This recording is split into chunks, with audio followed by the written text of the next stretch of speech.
nombre es Adrián y es un placer daros la bienvenida a la Posada del Cuervo. El 13 de abril del año 2019 me sentaba por primera vez delante de un micrófono para grabar el primer episodio de la Posada del Cuervo en el salón de mi casa. Lo hacía con el entusiasmo de quien inicia un proyecto nuevo, pero también con la incertidumbre de quien no tiene ni puñetera idea de lo que está haciendo. ¿Y quién me iba a decir a mí que 6 años después estaría sentado delante del mismo micrófono, pero grabando un programa en directo a los pies de un auténtico torreón encantado, además rodeado de tantos amigos y amigas del misterio? Endica no está, el alquimista de la radio está en tierras francesas celebrando su aniversario de boda, pero tenemos la suerte, el lujo y el privilegio de contar con Patty en la parte técnica. Sin ella no sería posible la grabación de este programa, así que por favor, un fuerte aplauso para ella.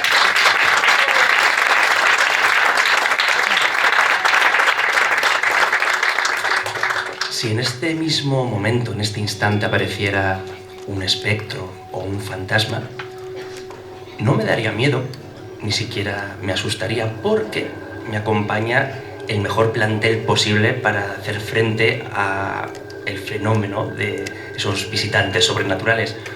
A mi derecha tenemos al humanoide de esta posada, a nuestro especialista en los asuntos de los no identificados. Por favor, un fuerte aplauso para Juan Jesús Larradi.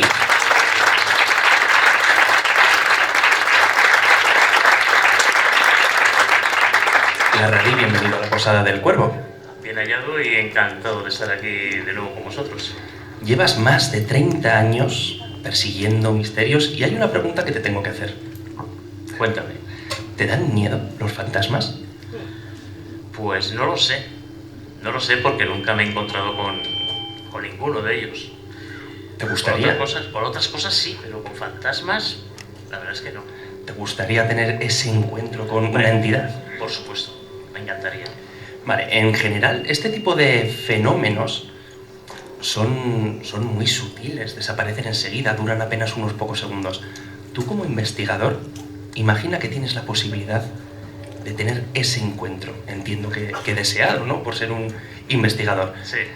Sabiendo que tienes apenas 3 segundos, 4 segundos para abordar ese fenómeno con tu perspicacia como investigador, ¿qué harías en ese tiempo?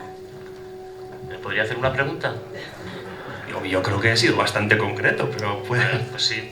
Pues hombre, pues yo desde luego le preguntaría... Esto lo edita en Dica luego en casa. Pues hombre, yo le preguntaría de dónde viene. Sí, simplemente.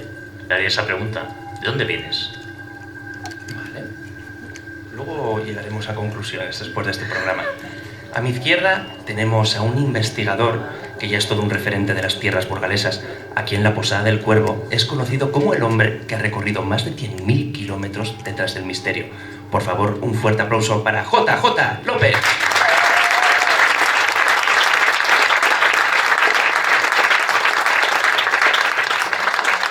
Juanjo, bienvenido a la Posada del Cuervo. Bien hallado, siempre es un placer, y más en un sitio así rodeado de esta gente tan maravillosa. Hoy es una ocasión especial. Especialmente especial, como nos Especialmente gusta decir. especial. Creo que no hay nadie en el mundo que no sepa que eres autor de Burgos Misterioso. Es una obra que merece la pena, 21 capítulos sin desperdicio alguno, pero hay un capítulo en especial, el número 4, en el que hablas de un lugar en el que suceden cosas extrañas. Incluso se describe la aparición de una dama de blanco, una dama etérea que también dura unos pocos segundos y que forma parte del misterio. Y si ese capítulo hoy en este programa es tan especial, es porque precisamente estamos grabando en ese lugar. ¿Quieres hacer el honor y compartir con la audiencia cuál es ese sitio? ¿Dónde estamos? Bueno, estamos en un sitio fantástico, increíble. Estamos a escasos 10 metros a mi izquierda del Torreón de Fernán González, también conocido como Torreón de Doña Urraca. Luego nos explicarán un poquito el porqué de este nombre y por qué incluso de los fenómenos alguien que los conoce mejor que yo. Estamos en el patio de armas, en un precioso patio de armas, rodeados además, estamos de armas, de una colección de armas, réplicas en tamaño natural, porque hay que decir que este monstruoso torreón majestuoso, con unos muros que antes nos explicaba Millán, su propietario, en la parte baja tiene más de 3,5 metros de anchura, muestra a quien se acerca aquí una exposición de armas de asedio muy recomendada. Estamos en el patio de armas, como digo, en una noche maravillosa. Hemos pasado una tarde calurosa, la tarde ha sido horrible, pero ahora la noche es perfecta y rodeados de una gente maravillosa, incluso Patricia tomándose una cerveza que todos hemos oído.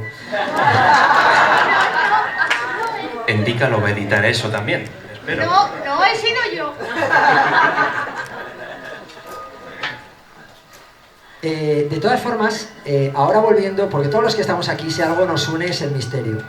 No siempre se tiene la ocasión de estar grabando un programa con la Posada del Cuervo, nada más y nada menos, en un sitio en el que realmente se dan fenómenos. Y cuando digo que realmente se dan fenómenos, no es que se hayan dado, es que incluso en la actualidad se vienen dando, estamos conociendo testimonios de gente que vive experiencias muy extrañas. Pero como decía, no voy a ser yo quien lo cuente. En alguna ocasión hemos tirado de nuestro amigo Millán. Hoy va a ser Paloma Calderón, a quien vamos a invitar a subir. Vamos a dar un fuerte abrazo y un fuerte aplauso. Y nos va a contar esta cosa.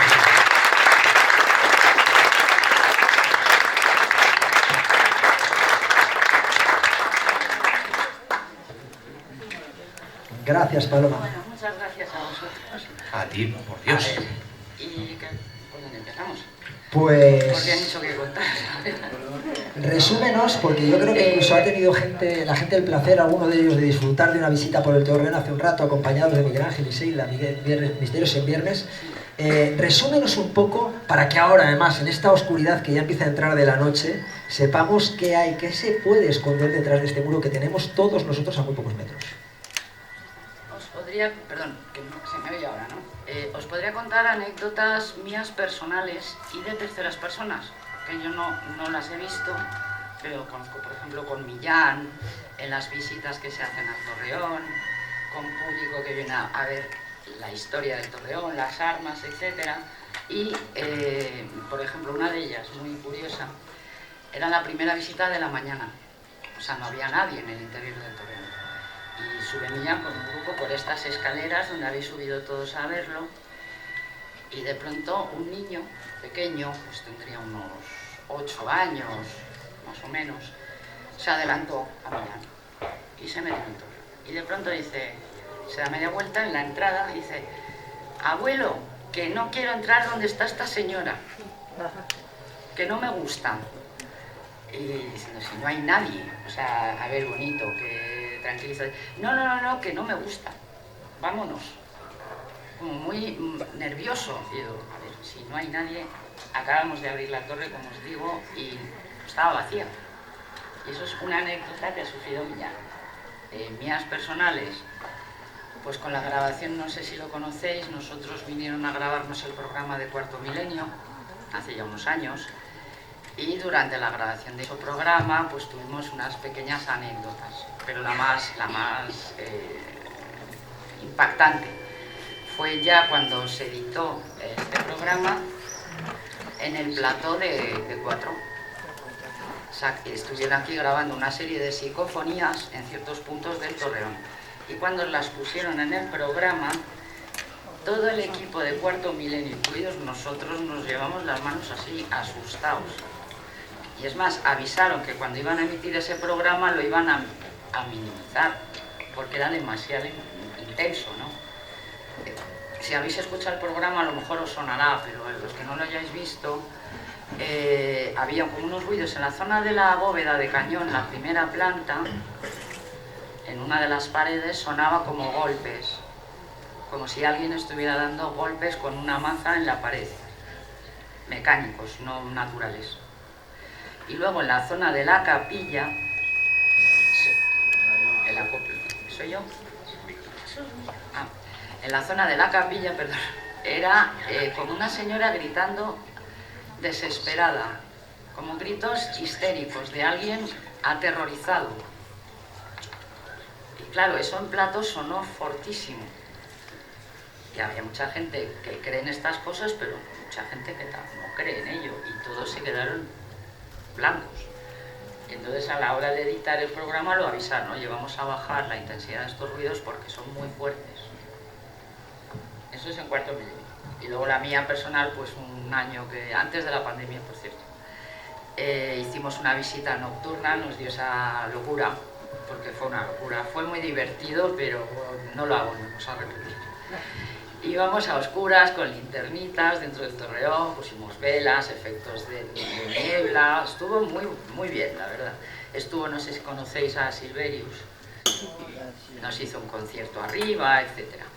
Y todo como muy cuidado. Y entonces íbamos subiendo a la gente por plantas. Iban subiendo, yo me quedaba a la última para que no se quedara nadie rezagado, sino todos a la siguiente planta y así sucesivamente. Y en las escaleras de la planta segunda a la última, unas de madera, los que hayáis subido sabéis a qué me refiero, que son muy empinadas. Además tengo una testigo que está aquí presencialmente, Blanca, no te veo por ahí, pero mira, allí, bueno, que lo puede corroborar. Nos reímos mucho, pero luego nos quedamos un poquito impactados de lo que os voy a contar. Y estaba yo a mitad de escalera, no había terminado de subir, diciendo, ¿están todos arriba? Sí. Y de pronto noto como un escalofrío en el cuello y como si me tocaran la espalda desde el cuello hasta la cintura, por detrás. Y claro, digo, un respingo. Y dice, ay, ¿quién ha sido el gracioso que me ha hecho la bromita? Y Blanca, Paloma, que estás sola. Y yo, que no puede ser, que lo he notado. Y dice, no, si es que he pegado un salto, que no te has caído rodando por las escaleras del susto que me di. Y claro, te lo tomas un poquito a risa, pero luego lo piensas y dices, es imposible que nadie me... Es que no había nadie. Y eso se me ha quedado curioso, ¿no? O sea, puede ser atribuible a miles de cosas, pero ahí está, ahí os lo dejo. Y nada más, no os voy a contar más, que vamos con el tiempo justo. Y espero que os haya gustado las poquitas anécdotas y... Muchas gracias.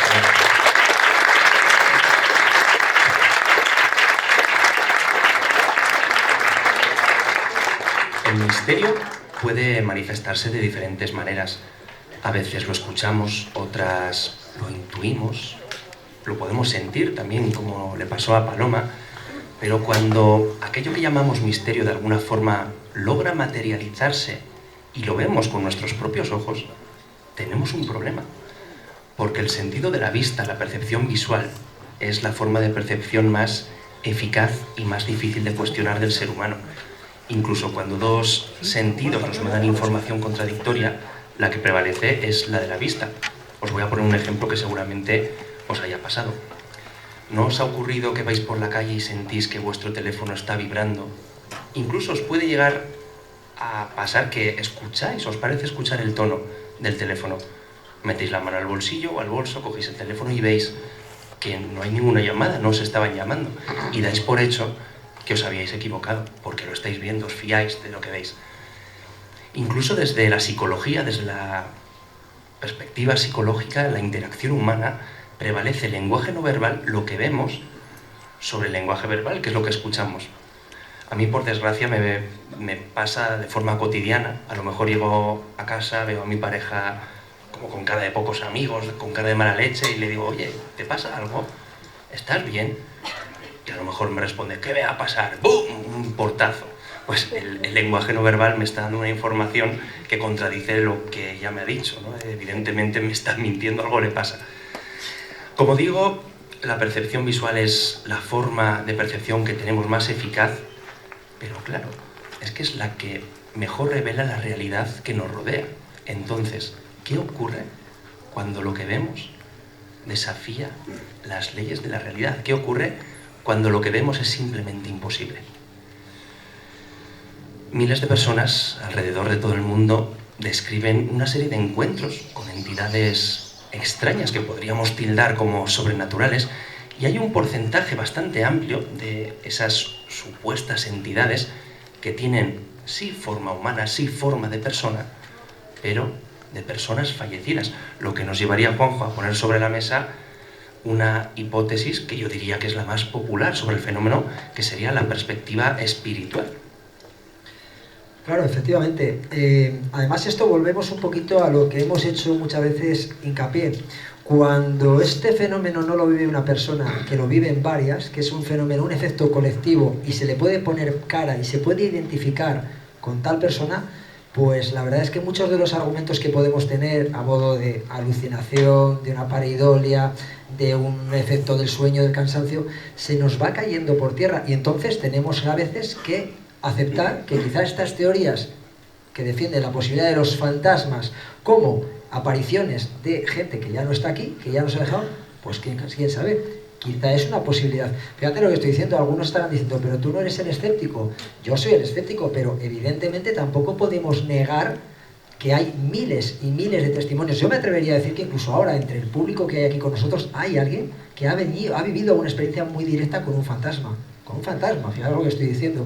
Entonces, yo a estas alturas no me atrevería a negar o a achacar todo al factor, o explicar todo desde el punto de vista psicológico. Yo creo que realmente estamos ante algo bastante más complejo. Siempre me quedo con ese 1% de los casos que realmente no se pueden explicar, y para mí es suficiente, porque si es un 1% ya quiere decir que estamos ante un caso realmente que podemos entender que quizás sí, quizás la trascendencia es posible incluso materializarse de alguna forma. Hay una perspectiva quizás más moderna, y es que la física cuántica, la RADI, empieza a plantear de una forma seria la posibilidad de que existan otros mundos, otras dimensiones. Claro, entonces podríamos pensar que de alguna forma podría haber seres de otras dimensiones que aparecen y que de alguna forma irrumpen en nuestra realidad, haciendo que veamos este tipo de figuras. Pues sí, es una de las posibilidades que se baraja, ¿no? Piensa que ahora mismo la ciencia intenta, bueno, hemos sacado el comodín de la ciencia, de lo que es la física cuántica, para intentar explicar fenómenos parapsíquicos. Con el tema de la física cuántica, el tema de los fantasmas, desde el punto de vista de la física cuántica, pues podría ser que,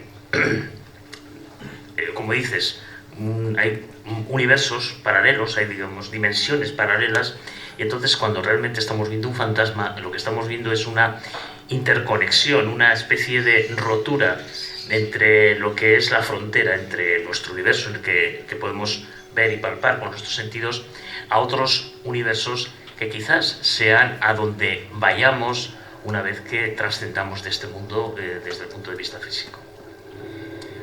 La audiencia, claro, tiene que preguntarse, vale, pero ¿cómo es un encuentro entre un testigo y una entidad supuestamente sobrenatural? Pues lo vamos a descubrir a través de la casuística. Y vamos a empezar escuchando una historia, Juanjo, que nos la vas a contar tú. Y es que yo creo que has podido cumplir el sueño de todo investigador que se precie, ya que tú has llegado a un lugar en busca de una investigación del misterio y resulta que tú mismo te has dado de bruces con el misterio.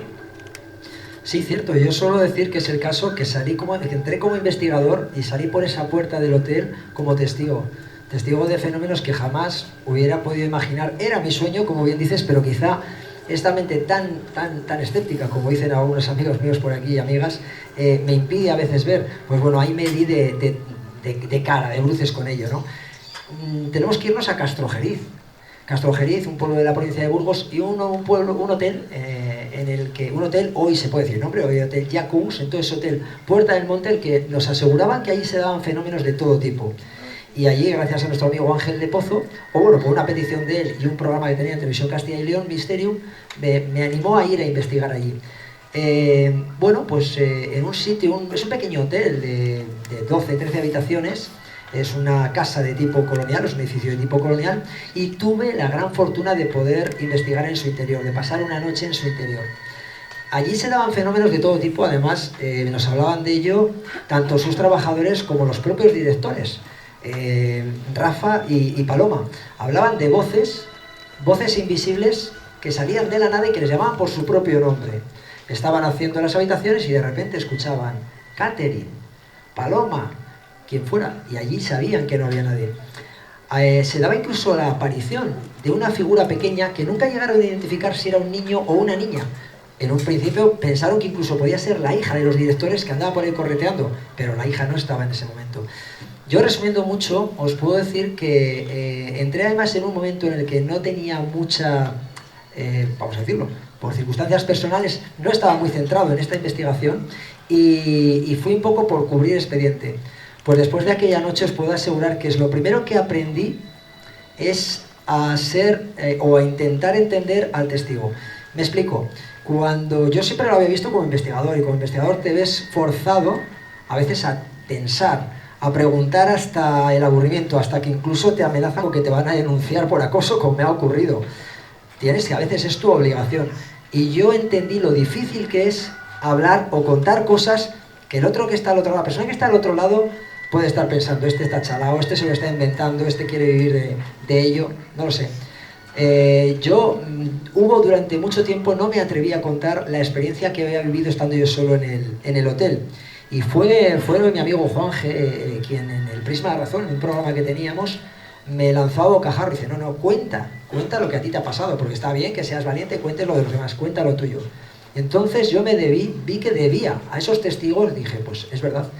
Y bueno, yo os puedo asegurar que a eso de las 2:30, 3 de la mañana yo estaba a solas en el hotel yo lo había cerrado, tenía yo las llaves, estaba yo en el hotel únicamente, estaba en el hall del hotel, sobre mi cabeza estaban las habitaciones de la primera planta, de las habitaciones salías a un pequeño corredor, y el corredor daba al mirador que daba, digamos, a la parte central del hotel, al hall donde yo me encontraba.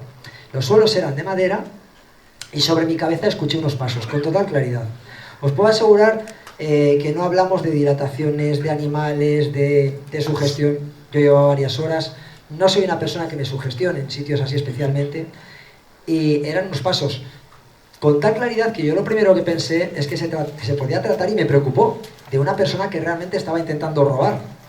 Me quedé quieto, callado, y escuché una segunda de los pasos. En ese momento ya sí, encendí la luz de la linterna y me dirigí a la escalinata para ver a ese punto donde salían esos pasos. Según subía, hay que decir que hubo un punto que me preocupó, porque me di cuenta en ese momento que había oído o escuchado ir los pasos, pero no retornar. Había escuchado ir y había escuchado ir de nuevo. Es decir, me iba a poder encontrar dos personas.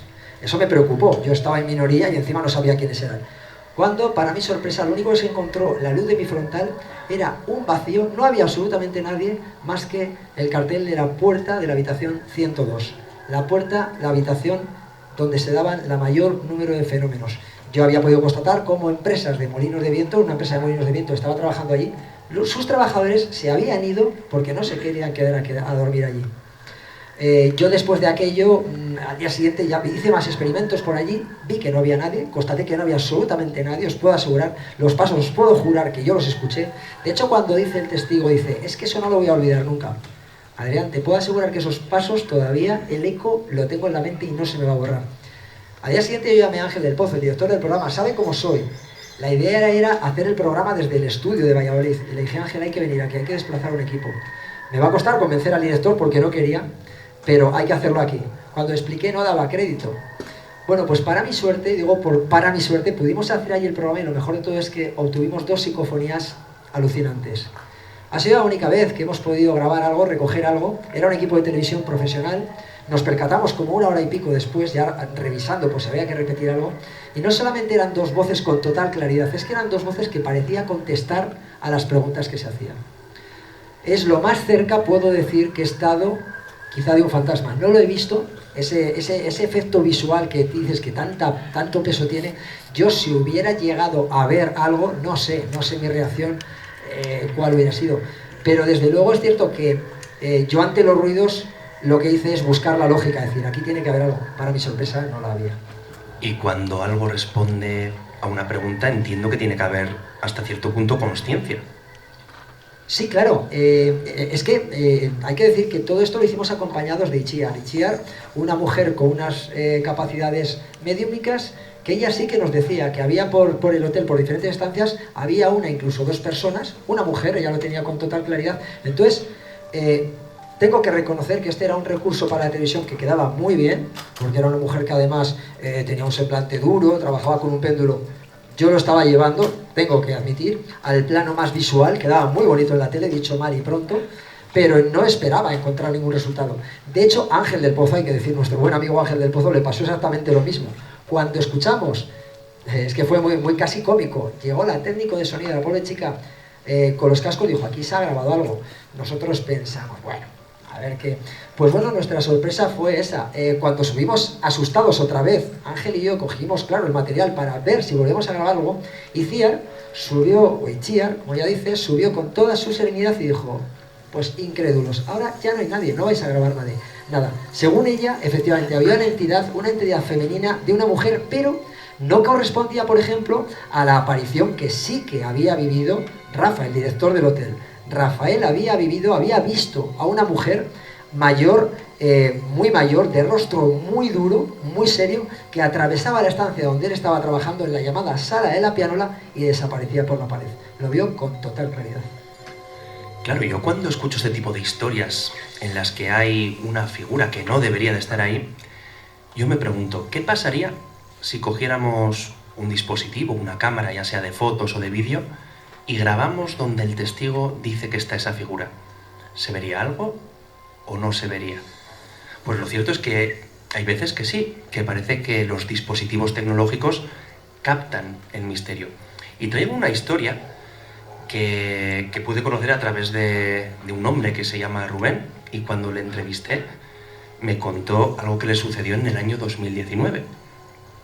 Él vivía con su mujer y con un hijo de 2 años, y ellos, la pareja, el matrimonio, dormían en una habitación grande, cama grande, y el bebé de eso, apenas 2 años, dormía en la cuna, en su propia habitación, y lo que tenían era un dispositivo vigilabebés.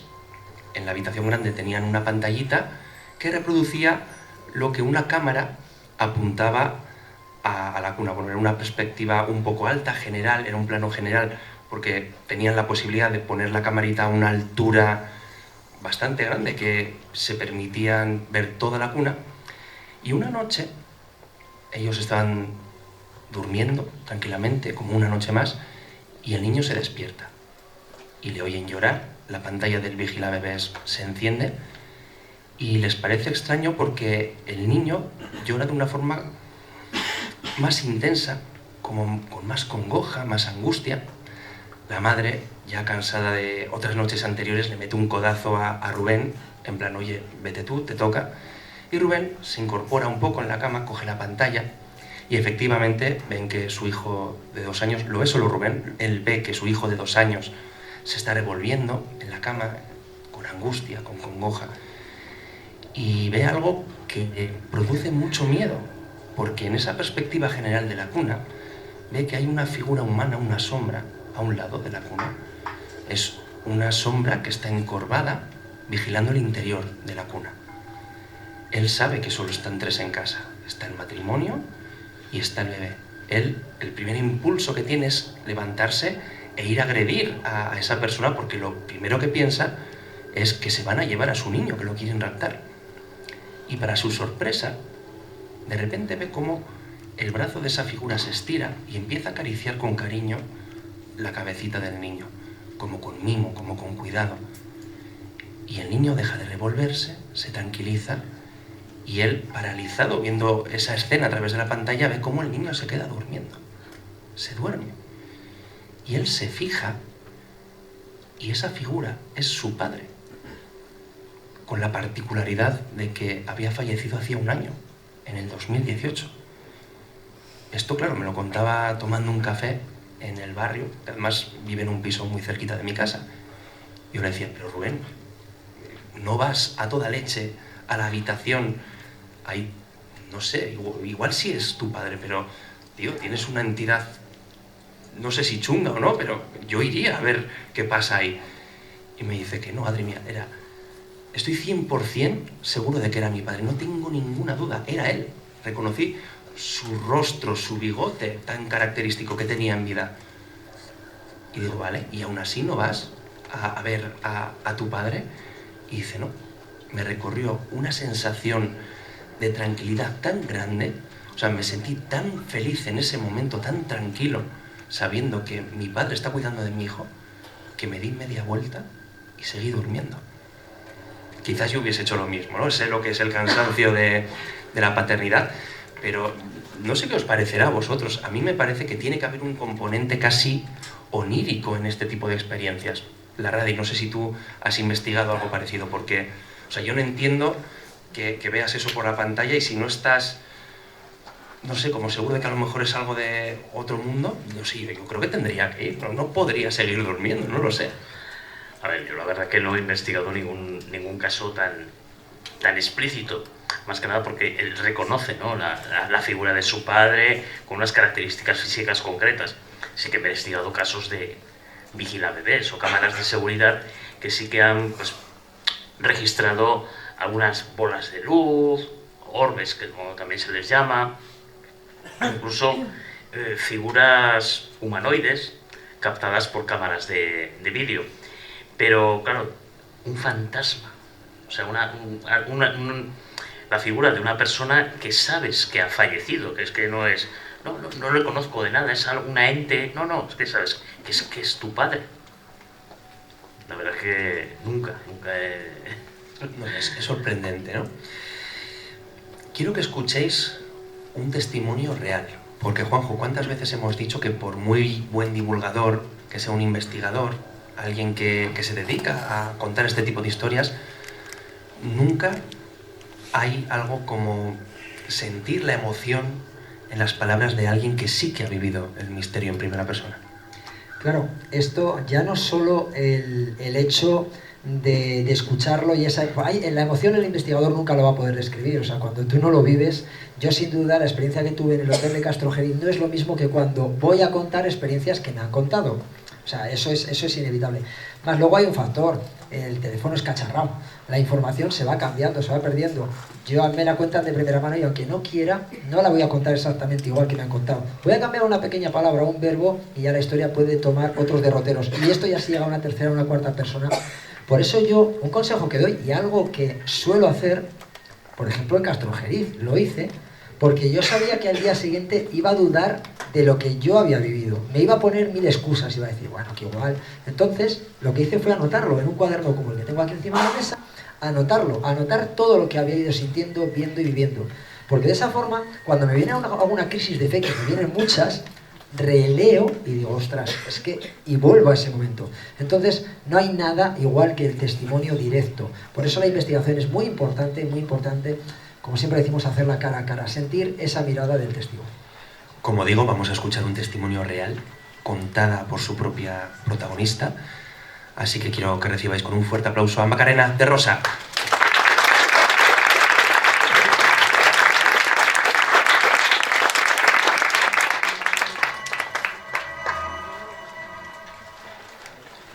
Macarena, bienvenida a la Posada del Cuervo. Buenas noches, que no me cargue nada. Está muy alto esto. ¿Prefieres este micro? Sí, mejor. Macarena, vienes en calidad de testigo en esta ocasión porque, por muy crítica que llegues a ser tú también, has vivido algo extraño, has tenido un encuentro con algo que era antropomorfo y que no sabemos explicar muy bien. Sí, efectivamente, esto ocurrió pues hace ya bastante tiempo, creo que era marzo de 2017 o así, y yo me encontraba durmiendo en casa con mi pareja de aquel entonces, y mi perro también estaba por allí durmiendo, y en medio de la noche, no sabría decirte la hora, supongo que serían las 2 de la mañana o así, decido incorporarme de la cama. O sea, yo tengo un recuerdo bastante fuerte de haber colocado los codos en el colchón y recuerdo mirar hacia la puerta de la habitación, que teníamos la puerta abierta, y de golpe encuentro pues un ser, medía como la habitación, o sea, como la puerta, perdón, o sea, tenía que medir más de 2 metros. Los brazos y los pies estaban difuminados, la cara era ovalada, era oscura, pero, o sea, muchísimo más oscura que la noche que estamos viviendo ahora, ¿no? Y era un rostro ovalado que no tenía ningún tipo de facción, pero yo notaba como que me estaban mirando. Y lo más curioso de todo, a mi parecer, es que llevaba una gabardina, la típica gabardina marrón que nosotros podemos tener en mente, Y aquello estaba en la puerta de mi habitación y yo, claro, yo reaccioné diciendo, esto no tiene que estar aquí, pero tampoco sentía miedo. Quiero decir, era algo que no tenía que estar, pero aceptaba su presencia de alguna manera. Y tal es así que como no me daba ningún tipo de miedo, decidí volverme a dormir. Porque era como, no sé, fue una sensación muy extraña. Yo al día siguiente me levanté, no sé si es que había sido un sueño, porque digo, si hubiera sido alguien, mi perro hubiera ladrado. Lo primero, cuando entra alguien en casa, lo primero que tendría que hacer el perro es pues avisar, ¿no? Y me fui con aquel ronroneo al trabajo y digo, en realidad, ¿qué he vivido yo esta noche, no? Esa fue la primera noche, el primer encuentro, porque resulta que el mismo ser, la misma entidad, regresa tiempo adelante. Sí, yo ya tenía asimilado que aquello pues a lo mejor había sido un sueño o lo que sea, ¿no? Un sueño bastante vívido, ¿no? Y me acuerdo que lo comenté con los compañeros del trabajo y tal, y entonces me empezaron a hablar un poco de los visitantes de dormitorio y eso, pero no le di más importancia. Yo ya digo que en aquel entonces yo el tema del misterio no lo tenía para nada. Perdón. Y bueno, lo comenté con los compañeros y tal, estuvimos hablando, pero decidimos dejar ahí el tema. Y entonces comenzaron a pasar las semanas, ya que yo lo había olvidado completamente, y entonces otro día de madrugada, en las mismas circunstancias, me vuelvo a incorporar de la cama y encuentro que aquel ser, rostro ovalado, sin facciones, gabardina tal, en vez de estar en la puerta de mi habitación, estaba sentado a los pies de mi cama. Y aunque no tuviera facciones, recuerdo perfectamente que me estaba como mirando. Y seguía como con esa sensación de, es que no tienes que estar aquí, pero tampoco me das miedo, o sea, acepto tu presencia, ¿no? Y fue otra vez lo mismo. Recuerdo que estaba allí y dije, bueno, pues me vuelvo a dormir otra vez. Pero sí que es verdad que al levantarme dije, ¿cómo puede ser que me haya ocurrido lo mismo 2 veces? Entonces a lo mejor un sueño ya no es. Y entonces, para certificar que a lo mejor no es un pasaje onírico, al menos normal, regresa una tercera. Regresa una tercera vez y esta vez sí que fue bastante impactante, la verdad, porque yo recuerdo que aquella vez sí que no recuerdo tener los codos en el colchón, no recuerdo reincorporarme en la cama, porque lo único que recuerdo es abrir los ojos y ver que aquel rostro estaba pegado en mi cara. Era como si desde la cama él me pudiera ver. Y aquel día sí que sentí miedo. O sea, aquel día me acojoné, fue como, ¿qué es esto? ¿Qué hace aquí? Duró, es que no sabría decir ni cuánto duró, fue nada, a lo mejor menos de un segundo, es que fue nada. Y se fue como un shock y ya no volvió. Ya no lo he vuelto a ver. Mejor, ¿no? Sí, pero entonces, claro, yo recuerdo que dije, ¿cómo de aquellas 3 veces qué ha sido lo que yo he visto, ¿no? Y entonces comencé, yo creo que si estoy dentro del mundo del misterio, probablemente fue por este caso, porque yo comencé a buscar casuística o explicaciones, porque me habían hablado de los visitantes de dormitorio, y digo, bueno, pues a lo mejor sí que tiene una explicación. Y fui buscando y al final el misterio pues como que me comió el abismo totalmente, ¿no? Te quiero hacer una pregunta, porque yo sé que tú te has documentado, además lo estás diciendo, pero también desde una perspectiva crítica. Tú no solo has investigado a los visitantes de dormitorio, sino que también has leído mucho acerca de la parálisis del sueño. Sabes lo que son las alucinaciones hipnagógicas, las alucinaciones hipnopómpicas. Y tú, después de leer tanto acerca de este fenómeno, ¿te encaja con una explicación científica lo que tú has vivido? A ver, yo, hablando de parálisis del sueño, yo podría atribuirle a lo mejor a la última, porque es una aparición que sí que sentí como aquella presión, como aquel miedo, y el hecho de que de las 3 apariciones es la única que no recuerdo que me pudiera mover. es a la única que le puedo dar esa vertiente científica. A las otras dos, sinceramente, no sabría cómo explicarlo, porque yo sí que he tenido visiones, las que son cuando te vas a levantar, ¿cómo se llaman? Esto, es que siempre me lío. Y sí que es verdad que yo en épocas de mucho estrés sí que tengo visiones de este tipo, pues a lo mejor veo flores flotando por mi habitación, ¿no? Pero sé que es por una etapa de estrés o lo que sea, y entonces esto no lo atribuyo como tal, porque encima aquella época yo estaba bien, acababa de encontrar trabajo, o sea, que recuerdo que era una muy buena época en mi vida. Entonces, cuando voy descartando cosas, digo, no sé, a día de hoy, a la primera y a la segunda aparición, sinceramente, con los datos que yo tengo, no le puedo encontrar una explicación. Le puedo encontrar a la tercera. Yo quiero la opinión de los dos investigadores JJ, porque, joder, yo aquí veo dos cosas. Veo que es el mismo ser, es una trilogía en 3 sketches diferentes, y hay un proceso progresivo, hay un acercamiento.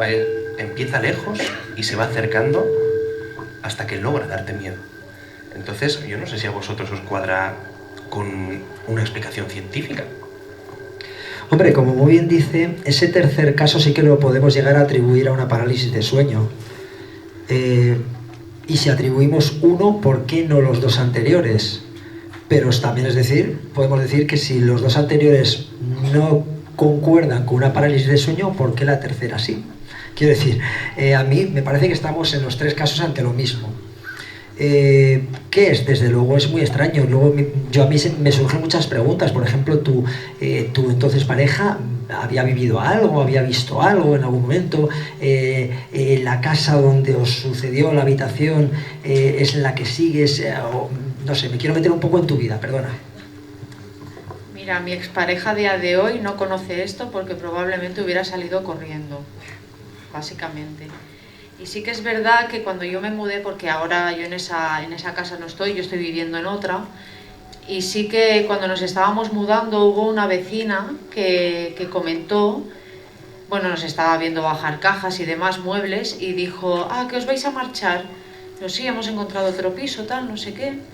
Dice, ay, es que en tu piso, ahí vivía un hombre y el banco le quitó su piso, o sea, se ve que no pagaría o algo, y el banco decidió cómo desahuciarlo, ¿no? Y, ostras, qué pena, tal. Y me dice, sí, la verdad que era un hombre muy alto y muy fuerte, y no sé dónde estará a día de hoy. Y claro, me quedé así. Yo había vivido ya las 3 experiencias y demás, y digo, ¿y si aquel ser a lo mejor es este señor que me está diciendo de alguna manera, esta es mi casa, no es la tuya? Claro, pero estás presuponiendo que ese señor ha fallecido. Pero yo esa información no la tengo. Claro. Y trabajas en un cementerio. Trabajo en un cementerio, pero no mato gente. Eso lo entiendo. Macarena, muchas gracias A por vosotros. compartir tu historia.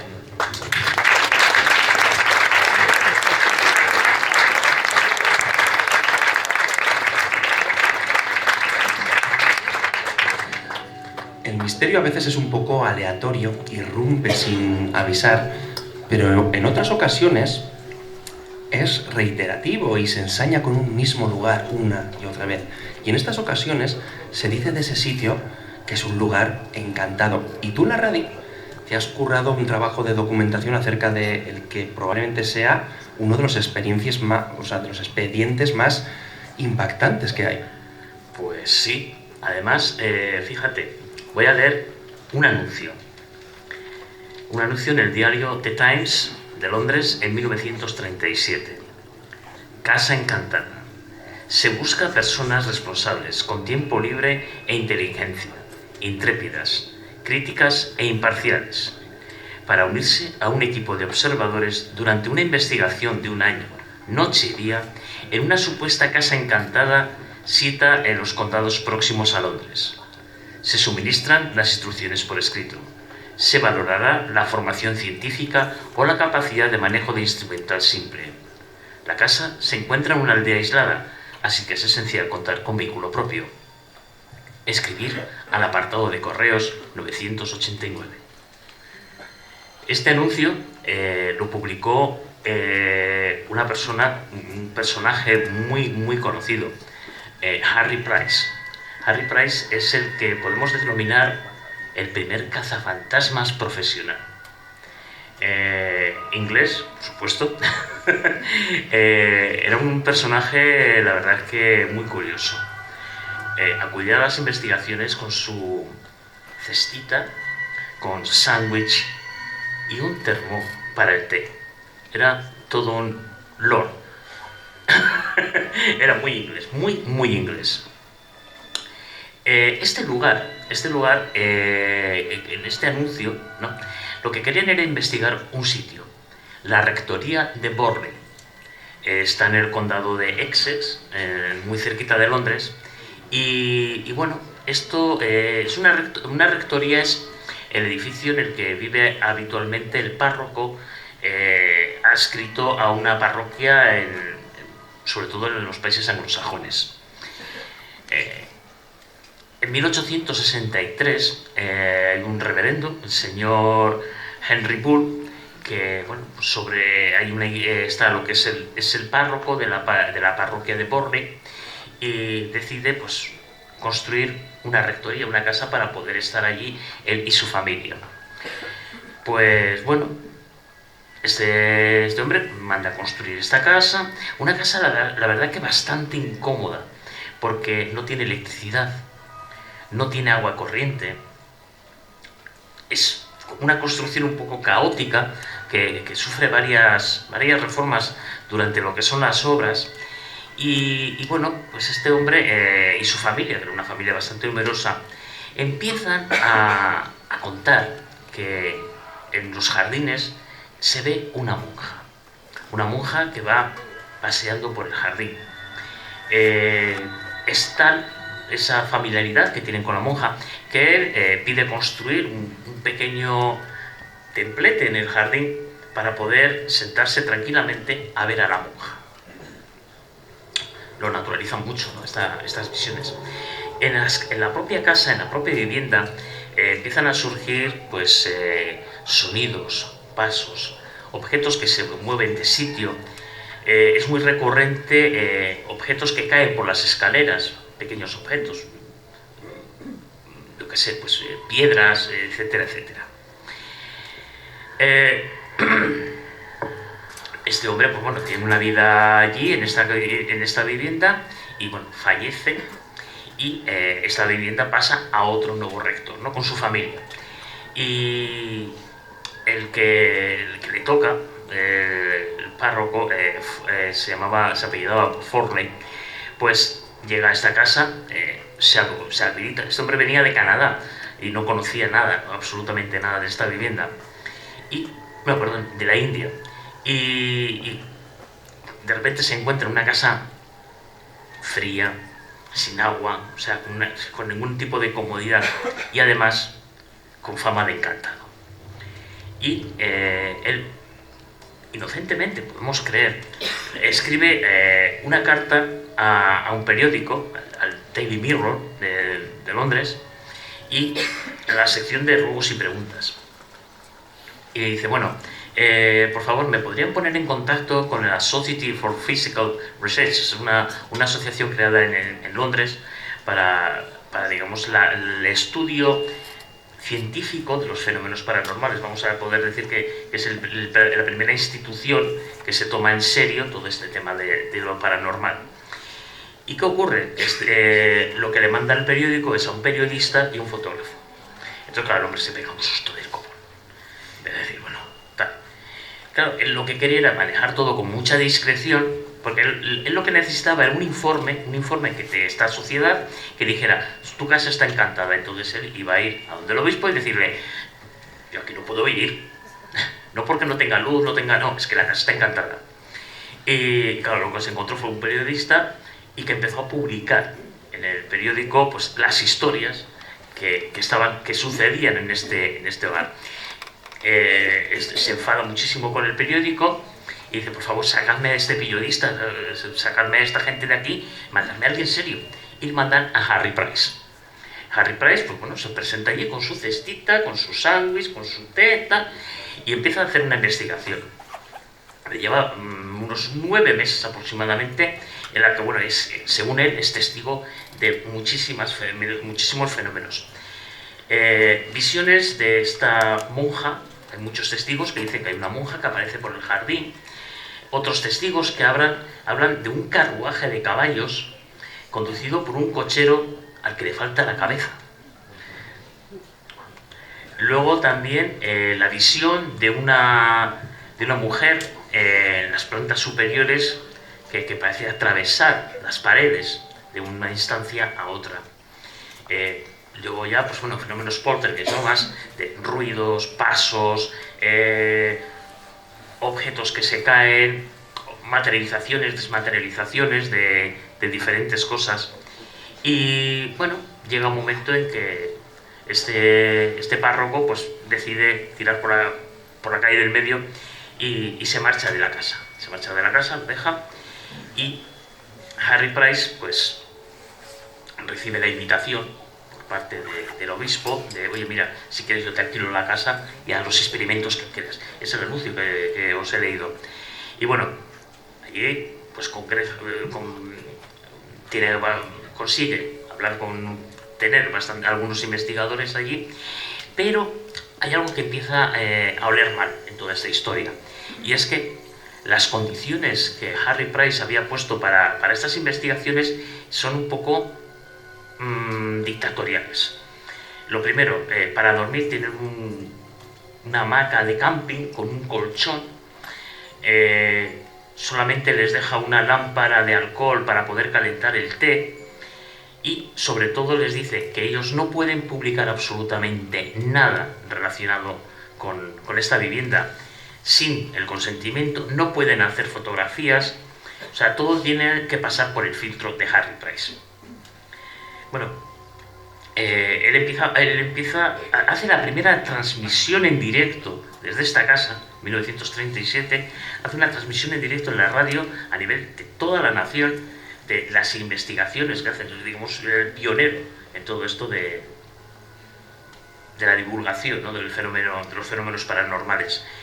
Llega un momento en que, bueno, pues los fenómenos, claro, los investigadores que están allí empiezan a decir: aquí no pasa absolutamente nada. Hemos pasado noches, hemos pasado días, y aquí, salvo el ruido de algún roedor, no hemos captado nada, no hemos obtenido ningún tipo de cosa. Pero paralelamente Harry Price empieza a escribir un libro, el caso de la rectoría de Borley, el lugar más encantado de Inglaterra. Según él, pues hay una leyenda que dice que, claro, la monja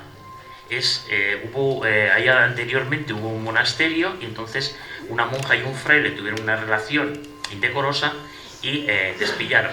Entonces la monja fue emparedada viva en las paredes de la rectoría, de lo que era el monasterio y ahora era la rectoría. El monje fue ahorcado y el cómplice, que era el cochero, fue decapitado. No sobrevivió ni Dios. La verdad que la cosa era complicada. Y siempre surgió... Harry Price, pues bueno, pues al final tuvo que abandonar la vivienda, porque claro, se lo habían dejado durante un año. Los investigadores, claro, no podían decir nada, pero luego posteriormente sí que hablaron, y claro, decían: aquí no ha pasado absolutamente nada.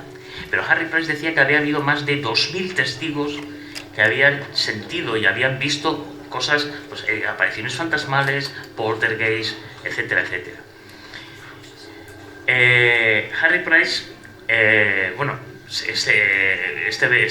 esta mansión, ¿no?, fue posteriormente comprada por un capitán del ejército británico, y a los 2 años esta vivienda se quemó.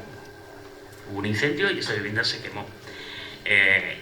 Claro, el hombre pues dijo, le costó apenas 500 libras la vivienda, y justo unas semanas antes había puesto un seguro por 10.000 libras.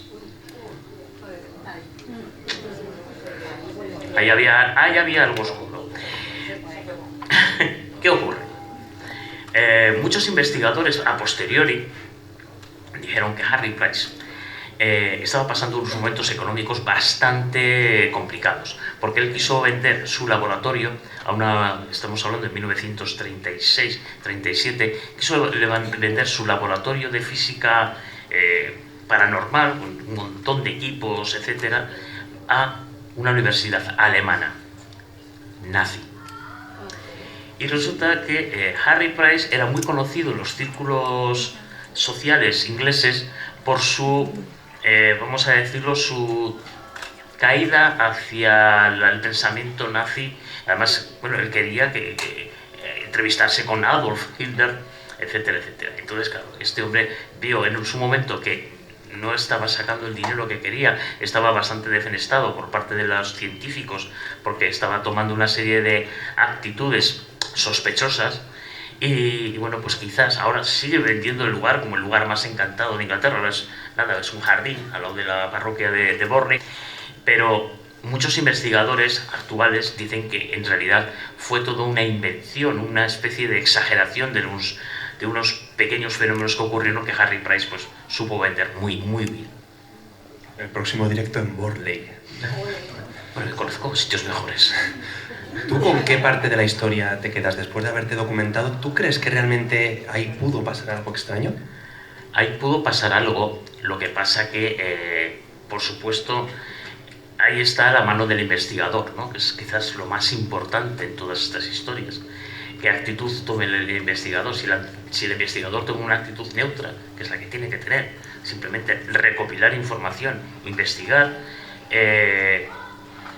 posiblemente Borley, pues sí, sucedieran ciertos fenómenos. Lo que pasa es que se mezclaron un poco las leyendas, las habladurías, había hasta problemas de infidelidades, etcétera, entre el párroco y su mujer y el cuñado y no sé qué. Bueno, ahí había unos líos terribles de faldas, y yo creo que lo que ocurrió fue que se juntaron el hambre con las ganas de comer. Pasaba algo, había leyendas, había rumores, y llegó una persona que necesitaba que hubiera un fenómeno a nivel global, un fenómeno que le permitiera, pues eso, vender sus libros, vender sus artículos, los programas de radio, etcétera, etcétera. En cualquier caso, tenemos un arquetipo que puede ser la monja, igual que el ensotanado, igual que también esas sombras antropomorfas que a veces aparecen, ¿no? Porque si algo tiene el catálogo del misterio es que hay ciertas apariciones, ciertos patrones que se repiten y que nos dan lugar a entender que hay arquetipos que de alguna forma son denominadores comunes en casos y en casos. Sí, fíjate, me estaba contando Juanje los fenómenos que allí se estaban viviendo. Yo es un caso en el que tengo mis sospechas, ¿eh? O sea, creo que por aquí ha habido varios murmullos también. Yo creo que, pero bueno, pienso que todo es bastante más humano de lo que podemos pensar en este caso. Pero es cierto que hay fenómenos, hay casos.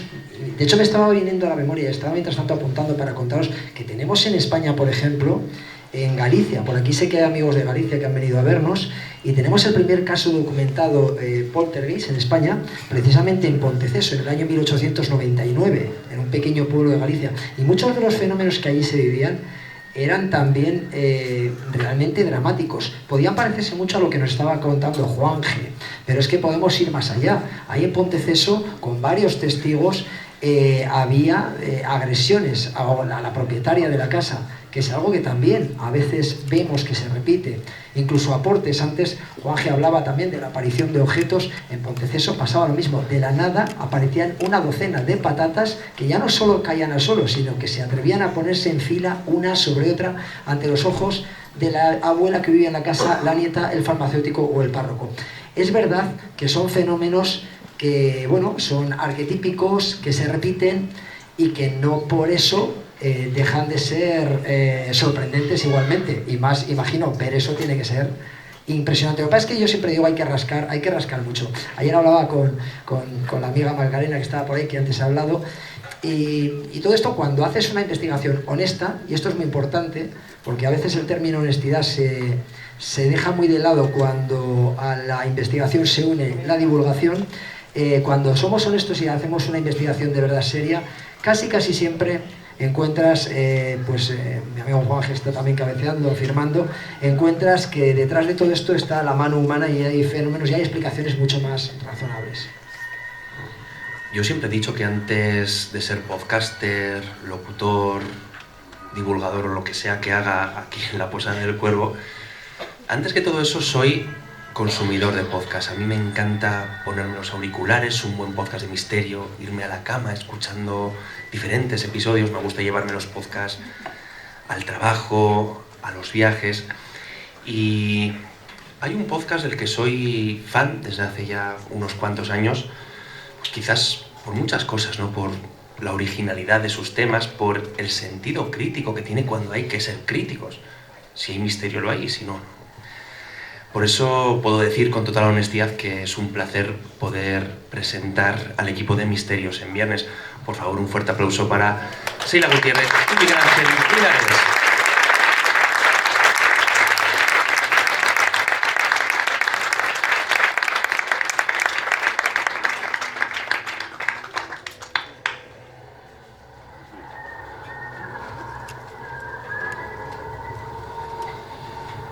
Equipo, bienvenidos a la Posada del Cuervo. Un placer. Muchísimas gracias por invitarnos y un placer estar aquí con todo este público maravilloso. Me parece que somos unos pesados, ¿eh? Arriba, abajo. Traéis dos historias. Vamos a empezar, si te parece, Miguel, por ti. ¿Puedo hacer un pequeño de la Victoria Borley? Sí, por un favor. fanático total de los temas de fantasmas. Hay una foto súper famosa, que es la foto del ladrillo, que es la que da la polémica realmente. La foto del ladrillo se ve como que está un obrero trabajando y se ve un ladrillo que sale volando. De hecho, Buscadores de Fantasmas en el primer programa homenajea esa escena. La foto se ve al trabajador y el ladrillo que está lanzado hacia él, pero esa foto está recortada. Realmente la foto es un poco más amplia y se ve al investigador Henry Price lanzando el ladrillo. Lo digo por si tenéis alguna duda de que era un fantasma, siento decirlo. Habría quien defiende que porque una foto sea falsa no tiene que... Exacto. Pero bueno, me parece... Bueno, en fin, no me voy a meter en estas historias. Traéis, como decía, dos casos y quería empezar por uno personal que habéis investigado, lo traes tú, Miguel, que tiene que ver con una aparición que tengo muchas ganas de escuchar porque sí que me has hecho un titular y tengo ganas de saber cómo termina.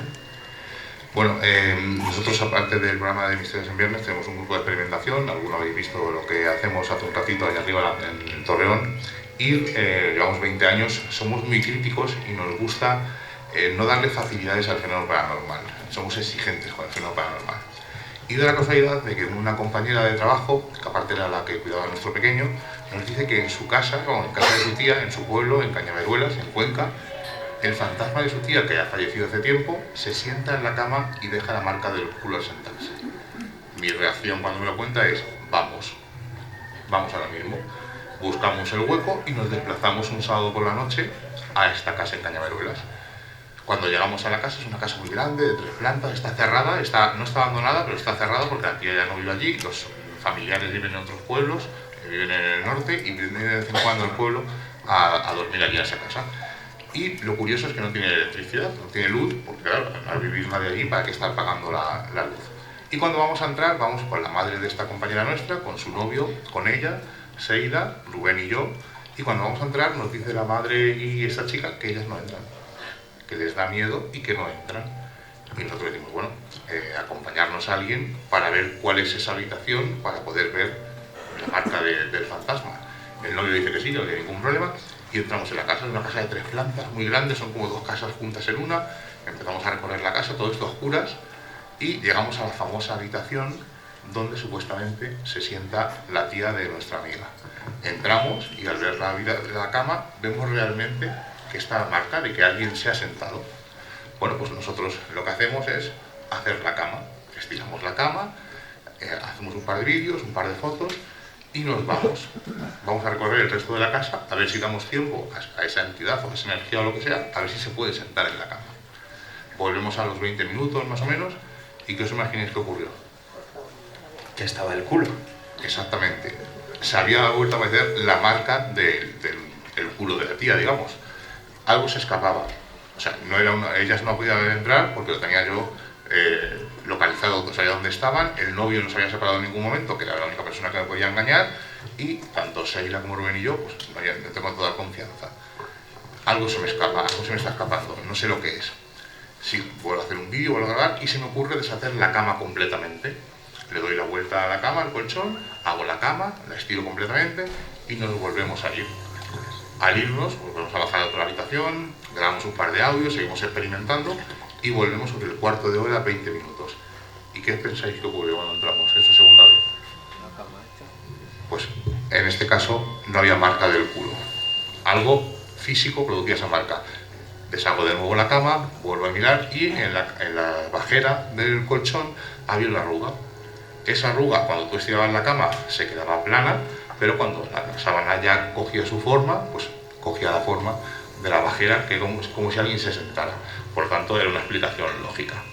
Pero a veces el misterio es un poco, digamos, esquivo. Nosotros salimos de la casa, hablamos con esa amiga nuestra, con su madre, le decimos, oye, mira, que realmente no hay ningún fantasma, no es tu tía la que está aquí, sino que es una arruga, y habéis tenido miedo a una arruga. No, aún así era reacción, venga, entrar y lo veis, lo comprobáis por vosotras mismas. El caso es que entramos, recorremos la casa, le explicamos lo de la arruga, pero la madre de nuestra compañera estaba un poco como intranquila, ¿no? Y yo le decía, bueno, si tú crees que tu tía está aquí en esta casa y que le estamos molestando con esto que estamos haciendo, habla con ella. Entonces esta mujer, estamos en el comedor, todos juntos, todo esto siempre lo tengo grabado, y esta mujer dice, oye tía, tenía curiosidad, pensaba que estabas aquí, han venido estos chicos a echarnos una mano, si te hemos molestado, discúlpanos. Y ahora os voy a contar dos versiones, porque para que veáis que el cerebro falla. Yo recordaba que la mujer dijo, tía, te quiero mucho, y nosotros estábamos grabando. Al analizar el audio, se oye, tía, te quiero mucho, y una voz que dice, os quiero tanto. Ese os me estuvo obsesionando mucho tiempo, porque no estaba solamente esa mujer, sino que estaba la mujer y su hija, nuestra amiga. Y ella dice, te quiero tanto, y ese os me obsesionó. Cuando volví a analizarlo con el tiempo, descubrí que ese concepto que tenía no era el real. Es ella la que dice, tía, si te hemos molestado, te queremos mucho. Pero la voz que se graba dice, os quiero mucho. Pero ese os sigue existiendo. En ningún momento puede ser a raíz del eco. Ella dice una frase completamente distinta. Entonces no puede ser casualidad que pasara alguien por allí a las 3 de la mañana, el entorno estaba más o menos controlado, pero se queda ahí. Nosotros cuando analizamos los audios dejamos descansar un tiempo, pero esta mujer insistía, oye, ¿habéis escuchado algo? ¿Tenéis algún audio curioso? ¿Ha pasado algo? Lo analizamos deprisa y corriendo, se lo mostramos, y claro, ella cuando escuchó la voz de su tía, reconoció la voz de su tía. Si vierais cómo lloraba sentada en mi cama, porque tengo ya el ordenador justo en la cama, y ella decía, pero esto es verdad. Y yo decía, ¿tú crees que yo soy capaz de engañarte? No tengo explicación. Pero me gusta, cuando hago alguna experimentación, con el tiempo volver a ella. Y 6 o 7 años después volví a escuchar los audios, porque evidentemente he ido evolucionando, algunas cosas que he dado por hecho me estaba totalmente confundido, y empecé a repasar los vídeos que grabé en la habitación de la tía, donde la famosa marca del culo. Pues da la casualidad que en uno de esos vídeos se oye una voz totalmente robótica de mujer que nos dice, patético. Más súper claro. No sabemos si la tía realmente estaba allí y le parecía patético lo que estábamos haciendo, pero para que veáis que el misterio a veces es esquivo. Nosotros dimos la explicación a esa arruga del culo de la tía, pero algo nos dijo que era patético. No sabemos qué es, no puedo explicarlo a día de hoy, no dibujaba gráfica, pero bueno, ahí está el caso. No había culo astral, pero sí que había misterio. Sí, nos sorprendió, el culo de la tía no estaba allí, pero algo, una energía, una entidad o lo que fuera, quiso dejar huella, como diciendo, oye, no es eso, pero posiblemente esté aquí. Lo importante y lo que a mí me vale es que esta mujer y nuestra amiga se quedaron tranquilas. Tú, Sheila, has rescatado un caso de estos clásicos, un caso que seguramente muchos y muchas de nosotros hemos crecido con él, y creo que vas a demostrar que las historias no siempre son como nos las cuentan. Correcto. Más que recuperado, he crecido con este caso. Estamos hablando de la aparición de Saucedilla, del fantasma de Saucedilla, ocurre en el 83. El que no lo conozca, 2 chicas, es verdad que hay bastantes versiones, pero en este caso la que me ha llegado a mí muy de cerca, porque ya os digo, ¿no? Yo he crecido en Saucedilla, pasaba los veranos allí, o sea, para mí evidentemente es mi pueblo. Quien no sepa dónde está Saucedilla, pues está en Extremadura, está muy cerquita de Navalmoral de la Mata y está a 3 kilómetros de la nuclear de Almanar. Es un pueblo muy chiquitito. Imaginaos este caso, el revuelo que causó en la gente, ¿no? en aquel momento. Yo era muy pequeña cuando pasó, ya os digo, fue en el 83, pero sí que es verdad que es un caso con el que hemos crecido y sobre todo que se ha ido deformando a lo largo de la historia, y lo estamos viendo, ¿no? Por todas las versiones que podemos escuchar pues, sobre este caso. Os puedo decir, iban 2 chicas, estaban muy cerca de la plaza del pueblo, muy cerquita de la iglesia, cuando ellas lo que narran es que vieron venir hacia ellas un ser muy extraño, en el que lo detallan como de 3 metros, en el que parece que llevaba como una túnica o una capucha, en el que no veían las manos, en el que no le veían los pies. A veces lo han relatado como si llevara una especie de patines, otra como si se fuera deslizando. Y a partir de ahí es verdad que pasaron otros episodios mucho más, vamos a decir, escalofriantes, porque esto no se quedó aquí. Una de las protagonistas, cuando fue a su casa por la noche al sacar la basura, además no era a la calle, sino que vivía como casi a las afueras del pueblo, fue a sacar la basura que tenía pues como en el porche, por explicaros más o menos, porque no tenía que salir al exterior, y vio como una figura negra amenazante en la que ella relata que creía que llevaba como un cuchillo. Llamó a su padre y su padre evidentemente salió corriendo, y cuando llegaron allí no había nada. Y aquí es un poco el resumen a grosso modo de lo que ocurrió. Es verdad, como decimos, ¿no? Que en algunos testimonios o en algunas reposiciones solo se habla de una chica, pero en este caso hay que hablar de 2. Además, una de ellas iba a acompañar a otra a su casa. Y aquí es la parte del misterio.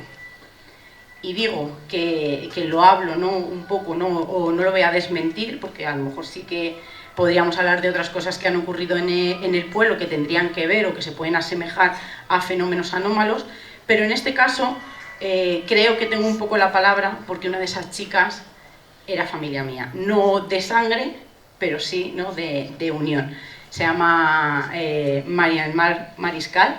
En este caso pues serían unas jovencitas que tendrían como unos 13, 14 años en aquel momento, y en este caso María del Mar iba a acompañar a otra de las chicas que vivía como en unas calles que estaban al lado de la iglesia. Venían dando un paseo, ya llevaban toda la tarde, ya habían estado, ya entenderéis esto que estoy contando, y María del Mar iba a acompañar a la otra chica, y en el momento en el que ya casi llegaban a la casa de la compañera, de la amiga, fue cuando tuvieron esta visión. Es verdad que dicen que cuando ya casi estaba a su altura, hay un callejón muy estrecho en el que solamente pasa una persona, por el que dicen que esa figura se desvía, desaparece, ellas atraviesan ese callejón, y cuando llegan a él ya no hay absolutamente nada. Y digo que es familia mía, y lo que ocurrió realmente fue que llegaban tarde a casa, y se inventaron pues esta pequeña historia.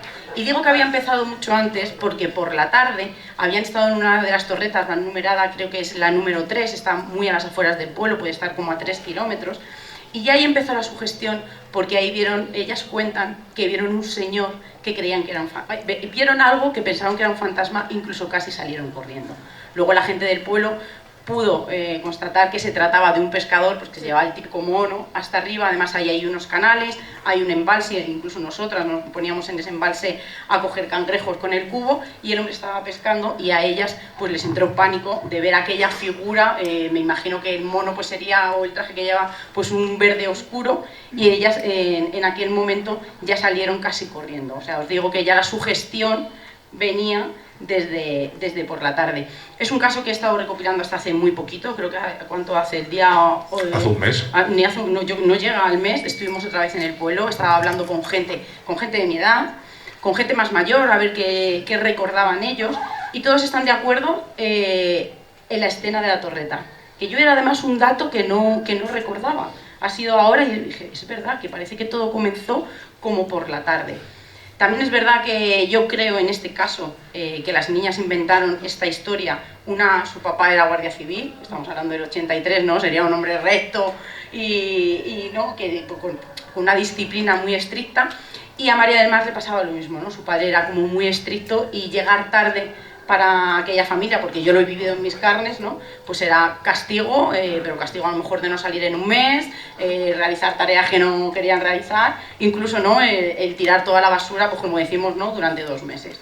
Y yo creo que ahí es donde comienza esta historia. Quizá ellas vieron algo donde la iglesia, pues no te voy a decir que no, pero también es verdad que ya venían sugestionadas del episodio de la torreta que había ocurrido por la tarde. Ya os digo que sobre todo lo que más se recuerda en el pueblo es el episodio de la torreta y el hombre que estaba pescando, que fue algo que me sorprendió. En vez de, a mí durante años me ha atormentado los dibujos que se hicieron en aquella época de aquel ser que yo he visto, claro, mucho más tarde, pero en el que no tenía pies, en el que 3 metros, con una cicatriz. A veces también se relata como que le brillaban los ojos, pero ya os digo que la primera descripción que se hizo fue como un ser de 3 metros, en el que tenía pues como una especie de sotana, que llevaba una capucha y que no tenía manos y que no tenía pies. Sí que es verdad que a lo mejor esos datos, como decíamos, ¿no? Hablábamos de la casuística, son demasiado, vamos a decir, que se repiten demasiado, el de no verse los pies y no verse las manos, en unas niñas que se lo habían inventado. Pero hay que contarlo todo y ya os digo, ¿no? Que yo me quedaría con otras cosas que han pasado en el pueblo, pero este caso pues, levantó ampollas de todo tipo, imaginaros, ¿no? Que pues, se la han inventado o que las pasa a estas niñas, ¿no? Porque estábamos hablando del 83.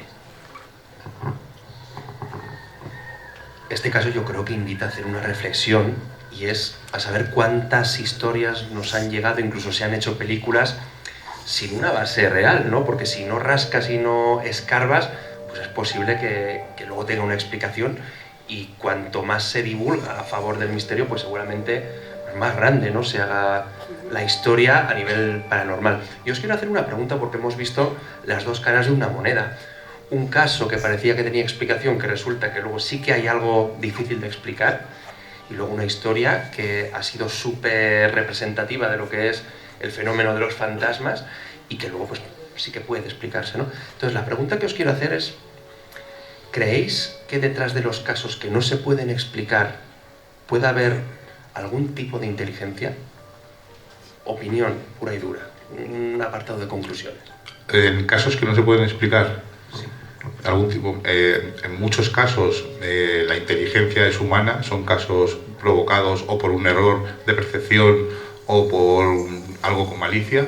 Evidentemente creo que creo en los fantasmas, porque creo, igual que hay gente que cree en Dios o que cree en otro tipo de cosas, creo en los fantasmas, pero muchos casos de los que pensamos que son paradigmáticos, creo que son errores de percepción o con el tiempo se han ido cambiando y se han ido versionando. Pero algún tipo de inteligencia seguro que hay, sobre todo humana. Ya estamos dando por hecho, ¿no? Que no tiene explicación, por lo menos hasta este momento. A ver, yo siempre digo que, sobre todo, como decía Juanjo, ¿no? Es muy fácil cuando alguien te cuenta un caso, es muy fácil juzgar porque todos lo hacemos, pero es muy difícil cuando uno lo experimenta. Y yo creo, y siempre digo, ¿no? Que cuando ocurre eso, la razón no manda en el corazón.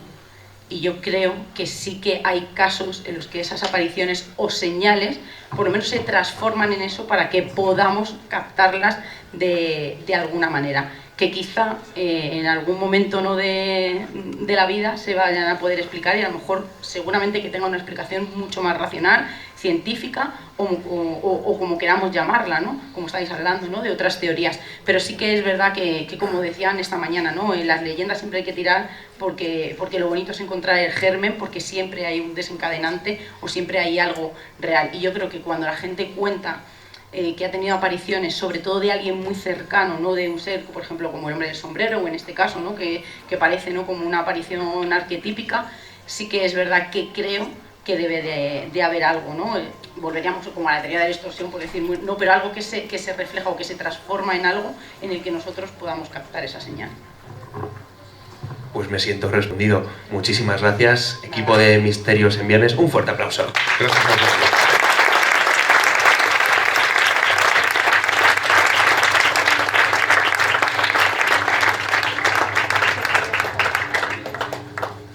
La siguiente invitada es antropóloga, es escritora, divulgadora, pero si hay algo que es Es una persona que no puede caer mal, es majísima, es imposible que caiga mal y lo tengo comprobado.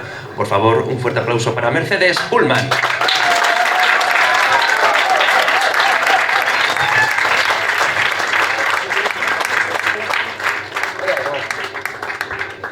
Mercedes, bienvenida a la Posada del Cuervo. Menuda presentación, gracias.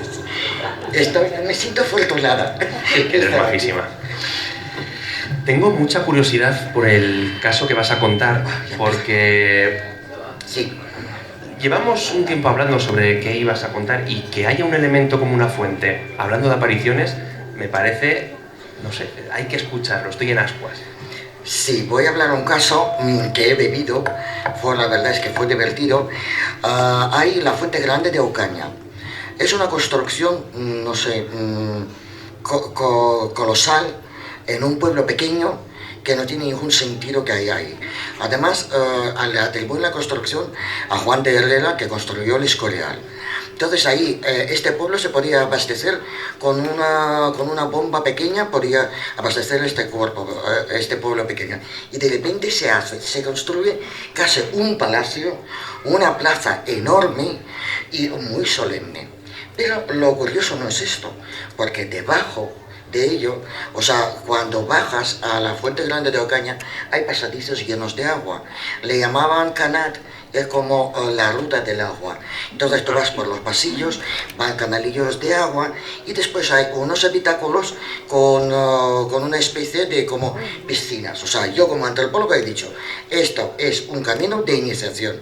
Aquí está, te pasas por este corredor, después te purificas con agua y después hasta ahí bautizo. De hecho hay una habitación secreta que teníamos que pasar así, manchado toda de barro, y ahí hay habitación secreta que cuando entras no quieres salir de ahí. Hay una paz ahí, hay una cosa ahí impresionante. Pero esto no es importante. Eso es muy bonito y muy interesante. Entro yo y está la guía contando y yo de repente me voy a escaleras y la guía me dice, ¿tú por qué has subido ahí? Digo, yo qué sé. Dice, vale, yo después te explico. Y entonces, claro, después cuando nos empieza a contar, empiezo a notar una presencia de estas que está encima de mí. O sea, se agarró aquí y estaba aquí. Y entonces, claro, después el guía nos cuenta que es Antón, que ha venido, Paloma Navarrete, ha hablado con él y es guardián de esta fuente. Y a Antón le gustan rubias y con tetas grandes. Y ya está. Entonces, ¿qué pasa? Estaba Mar también, tenida de rubia, pero no tenía esas grandes razones. Entonces Antón se pegó a mí. Y claro, donde iba yo, iba Antón. Y claro, yo decía, qué mal me siento, que me deje en paz. Entonces, claro, fue como, dice, y es que, no os imagináis, era como un acoso. O sea, además, Mar notó que como él acarició su pelo, ella tenía pelo rubio, teñido así, muy largo, pero claro, no tenía dos razones. Entonces, y yo también noté cómo acarició mi pelo, o sea, yo lo sentí. Dijo, esto no me puede pasar, por favor, que se vaya Antón, por favor. Y ha venido el de Grupo Alfa, el David, Dani, del Grupo Alfa, haciendo ahí, pues, experimentación, poniendo las lamparitas, poniendo no sé qué. Y en la último habitáculo, yo digo, no paso de Antón, aquí está Mar, digo yo, me doy la vuelta y que se pega Mar, y que yo me libre. Y entonces yo he pasado al otro lado y estaba Dani con mochila ya, con todo recogido, y de repente se enciende el aparato del movimiento. Y Dani nos mira y dice, os lo juro que está apagado. O sea, yo no he hecho nada. Y todos se quedaron así como... Y yo he dicho ya a la guía, ¿sabes qué? Yo salgo. Ya estoy de Antón hasta Corvenía. Yo salgo. Y la verdad es que, claro, ahora, ¿sabéis? Parece gracioso, pero fue una sensación muy desagradable de un tío pesado que no te deja en paz, ¿sabes? Por ser rubia y por tener grandes razones. Entonces, claro, se asemeja como a la sociedad, ¿sabes? Pero, claro... Y es que la de las escaleras, ¿por qué? Las escaleras. Es que él bajó de ahí. O sea, yo le fui a ver sin saber. Entonces, claro, él dice, yo bajo, aquí hay fiesta. Entonces, claro, dice, ya está, esta es la mía. Entonces, claro, he pasado como 2 horas con Antón y me dice que a ver si vamos a volver porque la Fuente Grande de Ocaña está cerrada para el público. Nos abrieron una especial, mira que tiene enchufes, entonces nos abren, nos dejan pasar y todas esas cosas. Y ahora está cerrada y todos me dicen de la sociedad, venga, ¿cuándo vamos la otra vez? Digo, no, yo no voy. O Metinho de Moreno no voy. Entonces, ese fue el caso de mi Antón.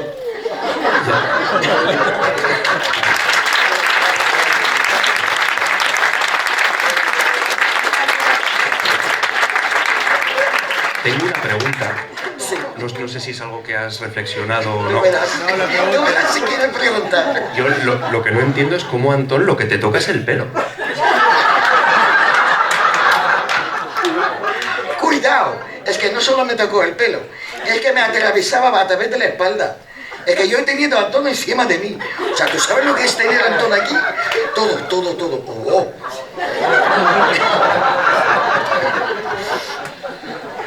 Juanjo.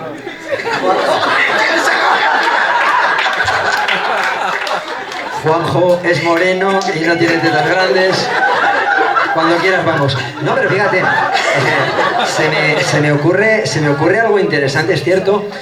Lo que está diciendo es una gozada escuchar a Mercedes y es algo muy jocoso, pero realmente es algo potente. O sea, estamos diciendo que quienes conocemos a Mercedes sabemos cómo es y que has sentido una presencia muy cerca.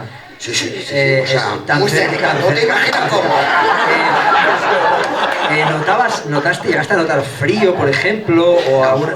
He notado mucha pesadez, muchísima. Se me agarró aquí y es que me soplaba en la nuca. Es que lo notaba, digo, madre mía. O sea, era eso. Tenía una pregunta para ti para cerrar tu intervención, pero creo que sé la respuesta. ¿Sí? ¿Crees que existen los espíritus? No sé, yo he venido aquí a hablar de mi libro, yo qué sé.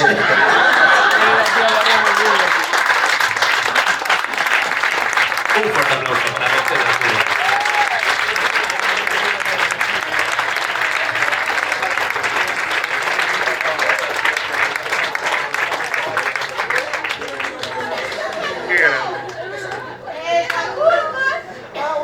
El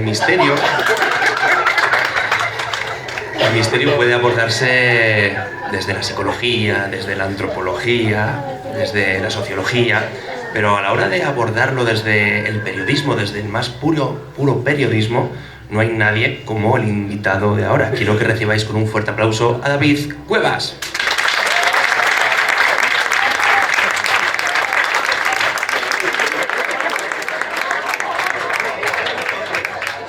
David, bienvenido a la Posada del Cuervo. Bien hallado, ¿qué tal? Bueno, a ver, me he quedado alucinado.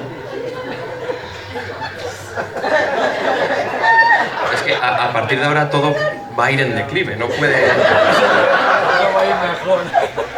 No, yo me he quedado alucinado con lo que ha pasado aquí hace unos minutos, porque Sheila Gutiérrez ha contado una historia que a mí me ha traído un recuerdo que me ha hecho pegar un brinco de la silla, porque ha hablado del caso de Saucedilla y es curiosísimo porque se escuchan niñas de fondo, curiosamente, como las niñas de Saucedilla que vieron aparentemente a aquel ser extraño, ¿no?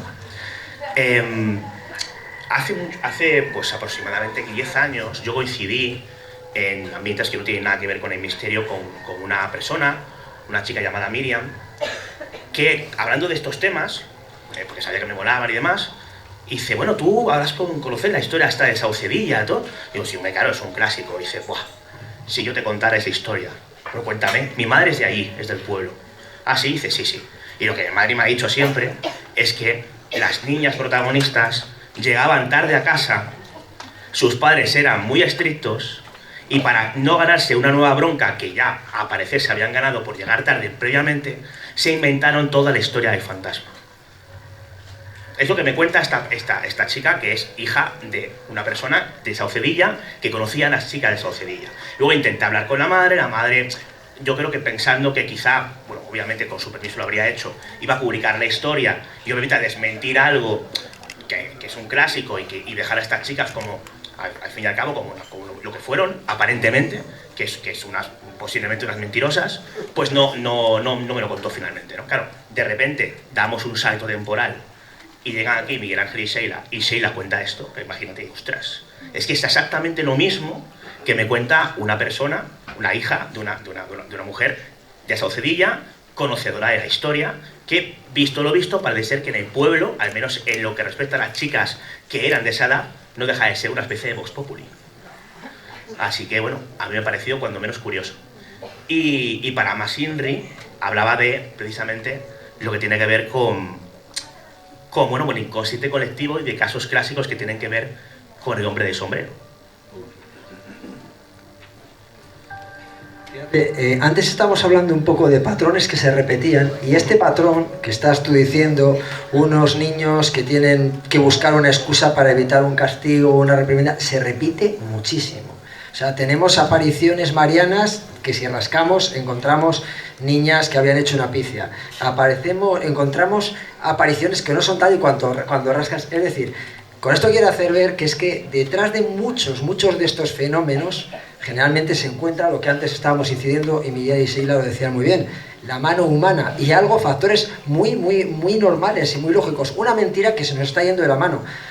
Ayer hablábamos de un caso OVNI aquí en Burgos, muy popular, que investigadores muy importantes han asegurado que es un caso real, y cuando rascas un poquito, sin llegar siquiera a quitar la pintura, te encuentras exactamente lo mismo. Una mentira que se ha ido haciendo grande esa bola y cualquiera echa para atrás. Por desgracia, esto es lo que nos encontramos, y por eso es importante el término honestidad, que me consta que David lo lleva también a fuego. Bueno, pero lo cierto es que ahora vengo a contar una historia relativamente de las de miedo, porque cuando algo, como antes decías muy bien, Juanjo, sabes que soy muy fan tuyo en muchos aspectos y principalmente en este, cuando algo parece ser que no es misterio, pues hay que contar que no es misterio, siempre con las fuentes informativas principales y con los datos obtenidos, para que luego, pues, el que escuche podcast como este o lea algún que otro libro de que publicamos nuestras historias tenga diferentes, digamos, datos con los que poder contrastar lo que se ha ido contando en diferentes sitios. Y cuando algo, al contrario, parece ser que no tiene una explicación o no se la encontramos, hay que decir, señores, esto a día de hoy, pues tenemos que decir que es inexplicado, que no tiene una explicación. Y es la historia, es una de las historias que yo recopilé para un libro, para Inexplicado, precisamente. Y entonces, cuando Adri me dijo, oye, ¿por qué no cuentas una historia aparecida? Y dije, ¿cuál? O sea, hay tropecientas, ¿no? De las que he recopilado directamente. Claro, que tú consideres. Y te dije, Adri, elige tú, ¿no? Directamente. Y tú elegiste. Y elegí la historia del anciano flotante por dos motivos. Uno, hay patrones que se repiten y hay testigos múltiples, no solo en el momento exacto en el que el testigo principal que te revela su caso lo ve junto a otras personas, sino a través del tiempo. Parece ser que en ese lugar también aparecen cosas, lo que hace, a mi parecer, un caso bastante inexplicado, haciendo honor al nombre del libro. Bueno, pues esta historia comienza, para mí, el 22 de abril del año 2023, cuando pues, me llega, digamos, esta información, ¿no? Y bueno, pues se contacta conmigo el protagonista de la misma y me cuenta. Me cuenta que en Ayamonte, provincia de Huelva, una noche de agosto del año 1988, venían de las fiestas del pueblo, bueno, una de tantas, ¿no? que solía haber, digamos, en esta localidad y otras cercanas. En este caso eran las fiestas del Salvador del barrio de la Villa. Y venían, pues, esta persona, a la que vamos a llamar Diego BR, con otras 3 personas que eran familiares. Bueno, llegan de allí perfectamente sobrios, hay que dejar esto claro. Eran las 2 de la madrugada, dice, bueno, vamos para casa. Pero había 2 opciones. Esto es muy de película, ¿eh? La opción, digamos, más segura, entre comillas, con luz y sin ningún tipo de leyenda extraña, que era rodeando todo el pueblo, o la opción del atajo. ¡Ay, los atajos! Y Están cansados, será muy tarde, iban acompañados y deciden tirar, en este caso, por el atajo, por el camino más corto. ¿Qué pasa con el camino más corto? Pues sucede que ese camino, que bueno, cruzaba el pueblo, digamos, prácticamente por la mitad, había una parte del mismo que iba flanqueado por 2 laderas, una de ellas, arriba de la cual estaba el cementerio, y tenía muy mala prensa, entre comillas, y no solamente para algunas personas del pueblo, sino a nivel familiar, puesto que tanto al abuelo de nuestro protagonista como al padre de una de las primas que le acompañaba esa noche, le habían sucedido cosas precisamente en ese camino.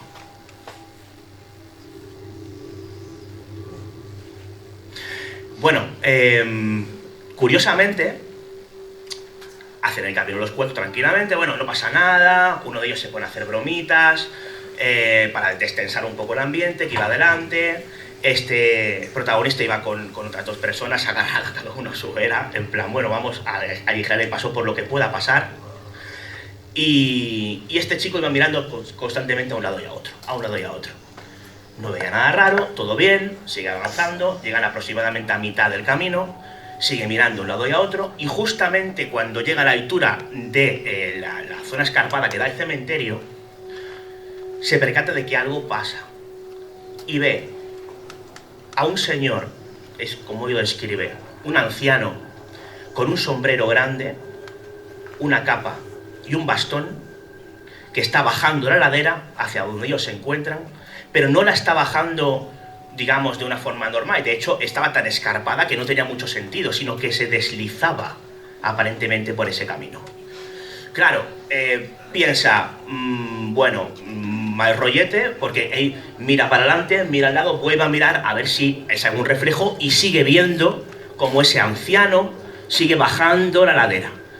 Pero claro, las personas que iban con él no se habían fijado. Y el tipo dijo, no voy a decir nada, voy a acelerar el paso como que no quiere la cosa, y mejor no dar pistas de lo que pueda estar pasando, porque obviamente la cosa se podía poner complicada a efectos, digamos, de nerviosismo o de posible histeria, ¿no? Sigue avanzando, sigue mirando, pensando a ver si se ha ido, y sigue bajando. Hasta que llega un momento en el que las 2 personas que están a su lado miran y empiezan a gritar, ¡míralo! ¡Lo estás viendo! ¡Lo estás viendo! ¿Qué es eso? ¿Qué es eso? ¿Qué es eso? En ese momento pasa cerca de ellos una moto que alumbra, digamos, con lo que es el faro a la zona donde aparentemente estaba el anciano, y el anciano desaparece. La persona que está delante de ellos no logra verlo, de los 4 lo ven 3, aceleran el paso y ya estaban prácticamente, bueno, pues comentando la jugada, lo que había pasado, llegando al final del atajo. Y bueno, finalmente llegan al final, comentan la jugada, coinciden con lo que han visto, y bueno, y se meten en sus respectivas casas, cuentan lo que ha sucedido. Y claro, tampoco les extraña a los familiares, porque como antes decíamos, algunos de ellos ya habían vivido circunstancias parecidas en ese extraño atajo, ¿no? Bueno, el caso es que pasan los años y él estuvo recordando con alguna de las personas que le acompañaba a ese episodio, y dice, coincide dato por dato. Señor aparentemente mayor, sombrero grande, bastón, capa, y aquello no andaba, aquello se deslizaba. Y a día de hoy no tenemos ni puñetera idea de lo que era aquello. Lo único que recuerdo era la intención de acelerar cuanto más el paso, porque aquello, sea lo que fuere, no sé lo que quería, no sé lo que pretendía, pero por si acaso, vete tú a saber qué podía ser ese presunto anciano flotante. ¿Ves? ¿Por qué elegí ese caso? A mí me parece un caso muy potente, muy difícil de explicar. No sé si vosotros podéis arrojar alguna opinión al respecto, pero me parece complicadísimo.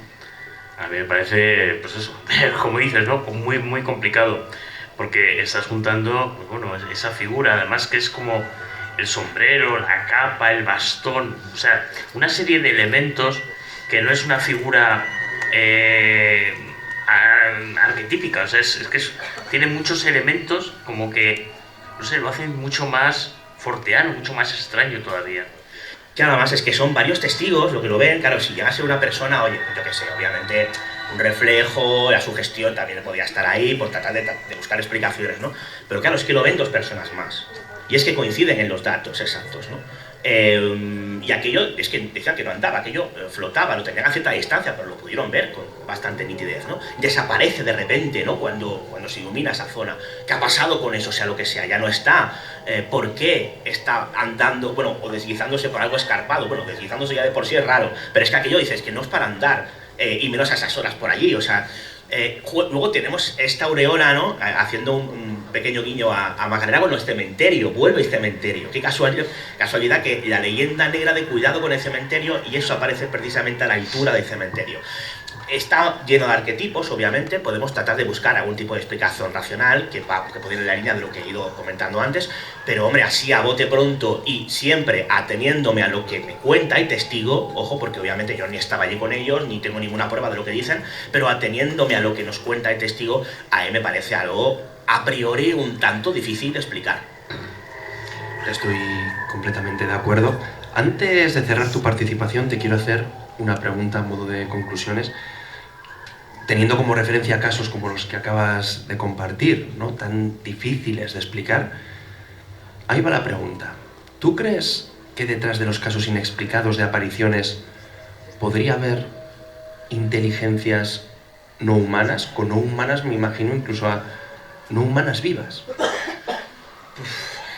A ver, es que es muy complicado. Yo tengo, cuando me preguntan este tipo de cosas, siempre soy un poco aguafiestas, porque yo creo que para tratar de opinar sobre algo tan complicado, tan sensible, creo, sinceramente, ¿no? Y posiblemente me equivoque, pero creo que habría que ir historia a historia o caso a caso. Yo no me atrevo a afirmar que lo que puede haber detrás de ciertos casos inexplicados, que cada uno es de su padre y de su madre y tiene unas connotaciones, condiciones, datos específicos, protagonistas, circunstancias distintas, yo no me atrevo a aseverar algo como eso.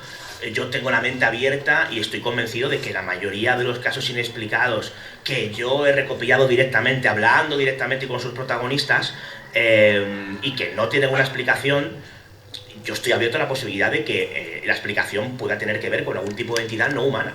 Pero de ahí a que lo tenga claro, o a que pueda tratar de explicar, ¿no? O ¿cómo te diría? Apelmazar, digamos, todas las posibles, digamos, todas esas historias inexplicadas y darle una teoría unificadora de alguna manera, a mí se me hace muy complicado. Qué sé yo, si esta historia que te he contado, por ejemplo, puede tener un tipo de origen no humano y otra a lo mejor que te puedo contar, que para mí también es inexplicada, diga, pues a lo mejor resulta que no es algo tan no humano, puede tener que ver quizá con un tema dimensional en función de ciertos cánones, te pongo ejemplos un tanto random, ¿no? Pero que pueden ser, entonces no me atrevo a darte una respuesta clara porque yo no lo sé, tengo que ser honesto, lo que sé lo sé y lo que no sé no lo sé, y yo creo que he recopilado todavía muy pocos casos como para poder darte, digamos, una conclusión. O sea, yo que sé, yo he recopilado con mucho medio millar de historias. Esos no son pocos. No, pero si hacemos una estimación con un mínimo de ciencia, medio millar de historias no son suficientes como para que yo te diga si algo no es no humano, ¿sabes? Entonces, prefiero ser cauto y siempre me escaqueo de esta pregunta diciendo que soy demasiado joven para sacar conclusiones. Y a mí me gusta recopilar casos, recoger historias de este tipo, y cuando no tienen una explicación clara, a mí me apasionan y yo paso como un crío intentando averiguar qué hay detrás, pero cuando no se sabe, no se sabe. Ahora, una cosa es que yo te diga que es inexplicado porque yo no le encuentro explicación, Adri, y otra que yo te diga que, digamos, la inteligencia que hay detrás es claramente no humana. No me cierro a esa posibilidad, pero tampoco puedo dogmatizar al respecto porque no me faltan herramientas para poder hacerlo. Me quedo con que no te cierras a esa posibilidad. No, por supuesto que no. Muchísimas gracias por tu participación. A vosotros.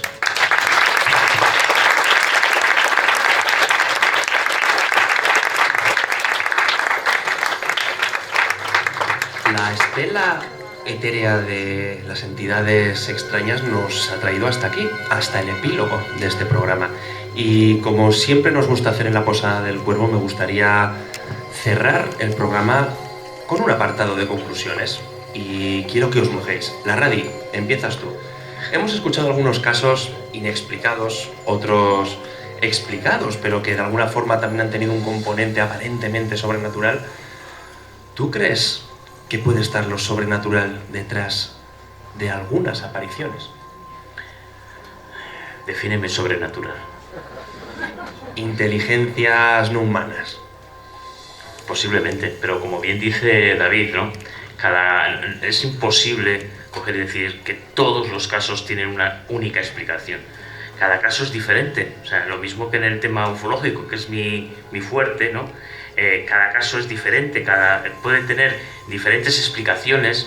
Pues con todos estos temas de las apariciones fantasmales, de los espectros, de estos seres sobrenaturales, pues estoy completamente convencido, ¿no?, de que hay casos, por supuesto puede ser un 99% de ellos, los cuales tienen una explicación racional, natural, vamos a decirlo así, o psicológica, pero hay un porcentaje que es muy alto, porque la cantidad de testigos de este tipo de fenómenos es elevadísimo. O sea, aquí mismo, no sé cuántos estaremos, aproximadamente vamos a poner 90 personas, posiblemente un 50% de ellos han tenido algún tipo de experiencia relacionada, no con los fantasmas, pero sí relacionada con temas del misterio, psicofonías, la ouija, presencias, etc. Eso, si tú lo extrapolas a toda la cantidad de población que hay, fíjate la cantidad de casos que puede haber. O sea que David Cuevas todavía tiene curro. Y mucho, y para muchos años espero. Bueno, Pati, ¿tú qué crees? Era broma, era broma. Un aplauso para la técnica de sonido, por favor.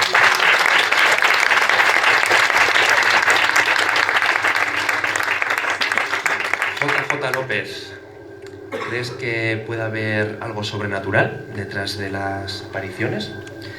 Pues es que te has buscado unos compañeros de aventura que piensan muy parecido. David ha descrito perfectamente mi forma de entender el misterio y de forma de entender estos fenómenos. Yo no descarto la posibilidad de que en algunos casos nos encontremos quizá ante una entidad pues de otra dimensión o de otro plano, pero es verdad que es muy difícil opinar desde la distancia. Hay que ahondar y eso requiere mucho trabajo, mucho esfuerzo, y aún así, por detrás de todo, llegas al testimonio, a la persona. Yo muchas veces te encuentras que el testigo no te miente, pero el testigo tiene su propia verdad. Eso quiere decir que detrás de él puede haber una persona más fantasiosa, más dada a creer, y te lo está diciendo con total convencimiento. Y si tú crees en esa mirada, que yo suelo decir a veces, cuando una mirada brilla en esos ojos, cuando las manos tiemblan, bueno, es su verdad, no nos está mintiendo. Eso no quiere decir que detrás de ellos nos encontremos un fenómeno inexplicado. Es cierto, por otra parte, que hay tal cantidad de testimonios, y a mí me vienen a la cabeza casos de los que ya hemos hablado en la posada, como estos dos biólogos, Félix y Rafa, el caso Sanzadornil, que todas las posibilidades casi se te desmoronan, las posibilidades más racionales, que entonces nos queda pues igual admitir que hay un porcentaje mínimo de casos que cuando los investigas te quedas en ese ¿y esto qué puede ser? Yo no me cierro, yo coincido, insisto, repetiría las palabras de David porque coincido 100% lo que está diciendo. Yo hasta este fin de semana pensaba de una manera, y por tu culpa, Juanjo, pienso diferente. Yo hasta este fin de semana pensaba que era imposible la trascendencia post-mortem con consciencia, y me basaba en enfermedades tipo demencia, tipo Alzheimer, en las que se ve muy claro que el ser humano depende muchísimo del cerebro. Cuando el cerebro se destruye dejamos de ser nosotros, y por desgracia muchas personas lo hemos vivido con familiares, con gente cercana. Hay personas que dejan de ser ellas mismas en vida. Entonces, claro, esto a mí me hacía pensar, bueno, esto significa que si ya en vida podemos dejar de ser, ¿cómo vamos a mantener esa consciencia cuando nuestro cuerpo está completamente destruido? Es imposible, el cerebro lo es todo, dependemos del cerebro. Pero claro, Juanjo, este fin de semana, con sus investigaciones y sus historias de los 10.000 kilómetros, 100.000... 100.000, no quites. Cada vez más. Me hablaste de algo que me hizo reflexionar, hablando de la recuperación mortuoria. ¿Cómo era? Hablamos de la lucidez terminal. Lucidez terminal. Claro, yo sí que había escuchado que personas con cáncer, personas que están a punto de fallecer, de repente tienen un insight, un flashazo, en la que están mejor. Tienen unas últimas horas de vida en las que se les permite esa mejoría, les permite despedirse, hablar con lucidez. Lo que yo no sabía es que en enfermedades tipo demencia con el cerebro destruido, eso también ocurre. Entonces, claro, si tu cerebro está mal, como para haber perdido tu personalidad, dejar de ser tú, ¿cómo es posible que en la frontera de la muerte recuperes esa personalidad? ¿Qué pasa? Llegamos a un punto en el que trascendemos.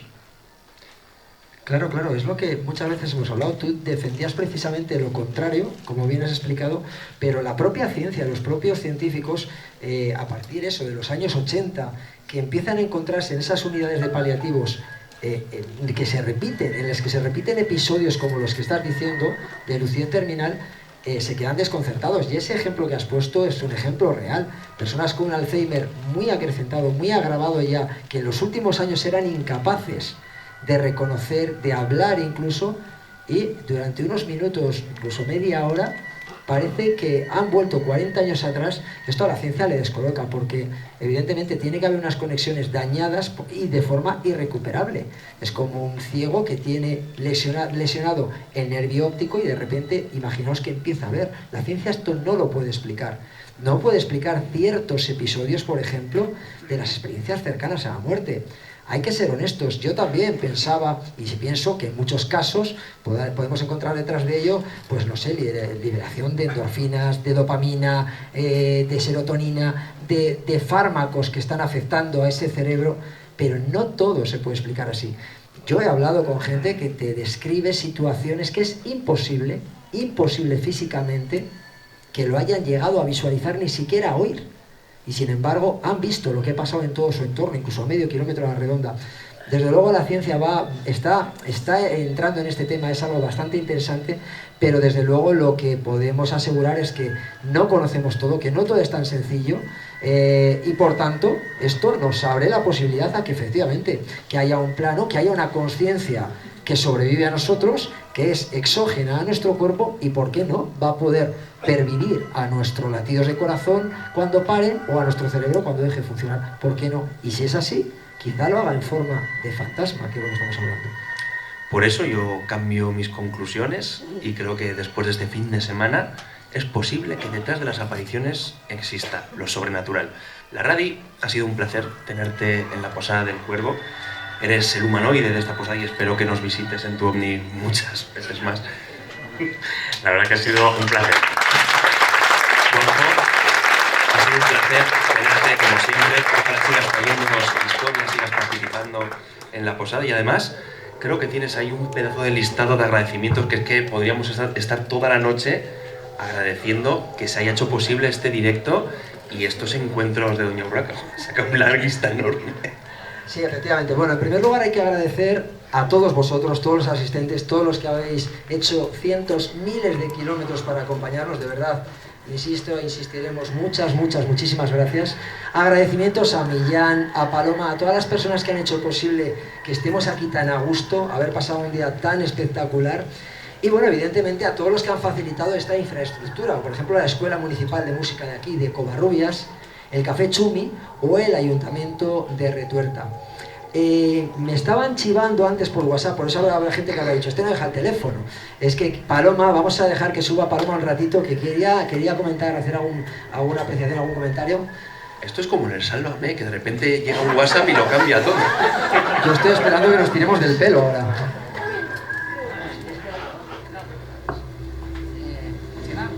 ¿Puedo hablar? Vale. A ver, todo buenas noches. Muchísimas gracias por haber venido. Suscribo las palabras de Juanjo, el programa ha sido todo fantástico. Yo personalmente me lo he pasado muy bien, a pesar de mi torcedura. Pero espero que vosotros también lo hayáis pasado bien, que hayáis estado a gusto. El calor que hemos pasado, eso no lo hemos podido evitar. Pero dentro de las condiciones meteorológicas ha estado más o menos razonable. Y un aplauso para todos vosotros, de verdad, muchísimas gracias, que sin vosotros esto no existiría. Nada más, muchas gracias de parte de toda la organización y a vosotros también. Muchas gracias. Muchas gracias.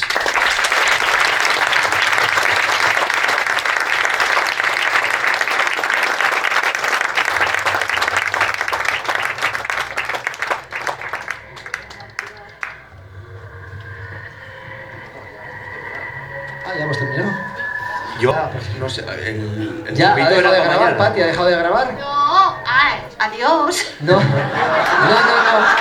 ha dicho la palabra chupito. Alguien ha dicho la palabra chupito. No sé si queréis hacer un brindis ahora, no sé si se puede. Sí.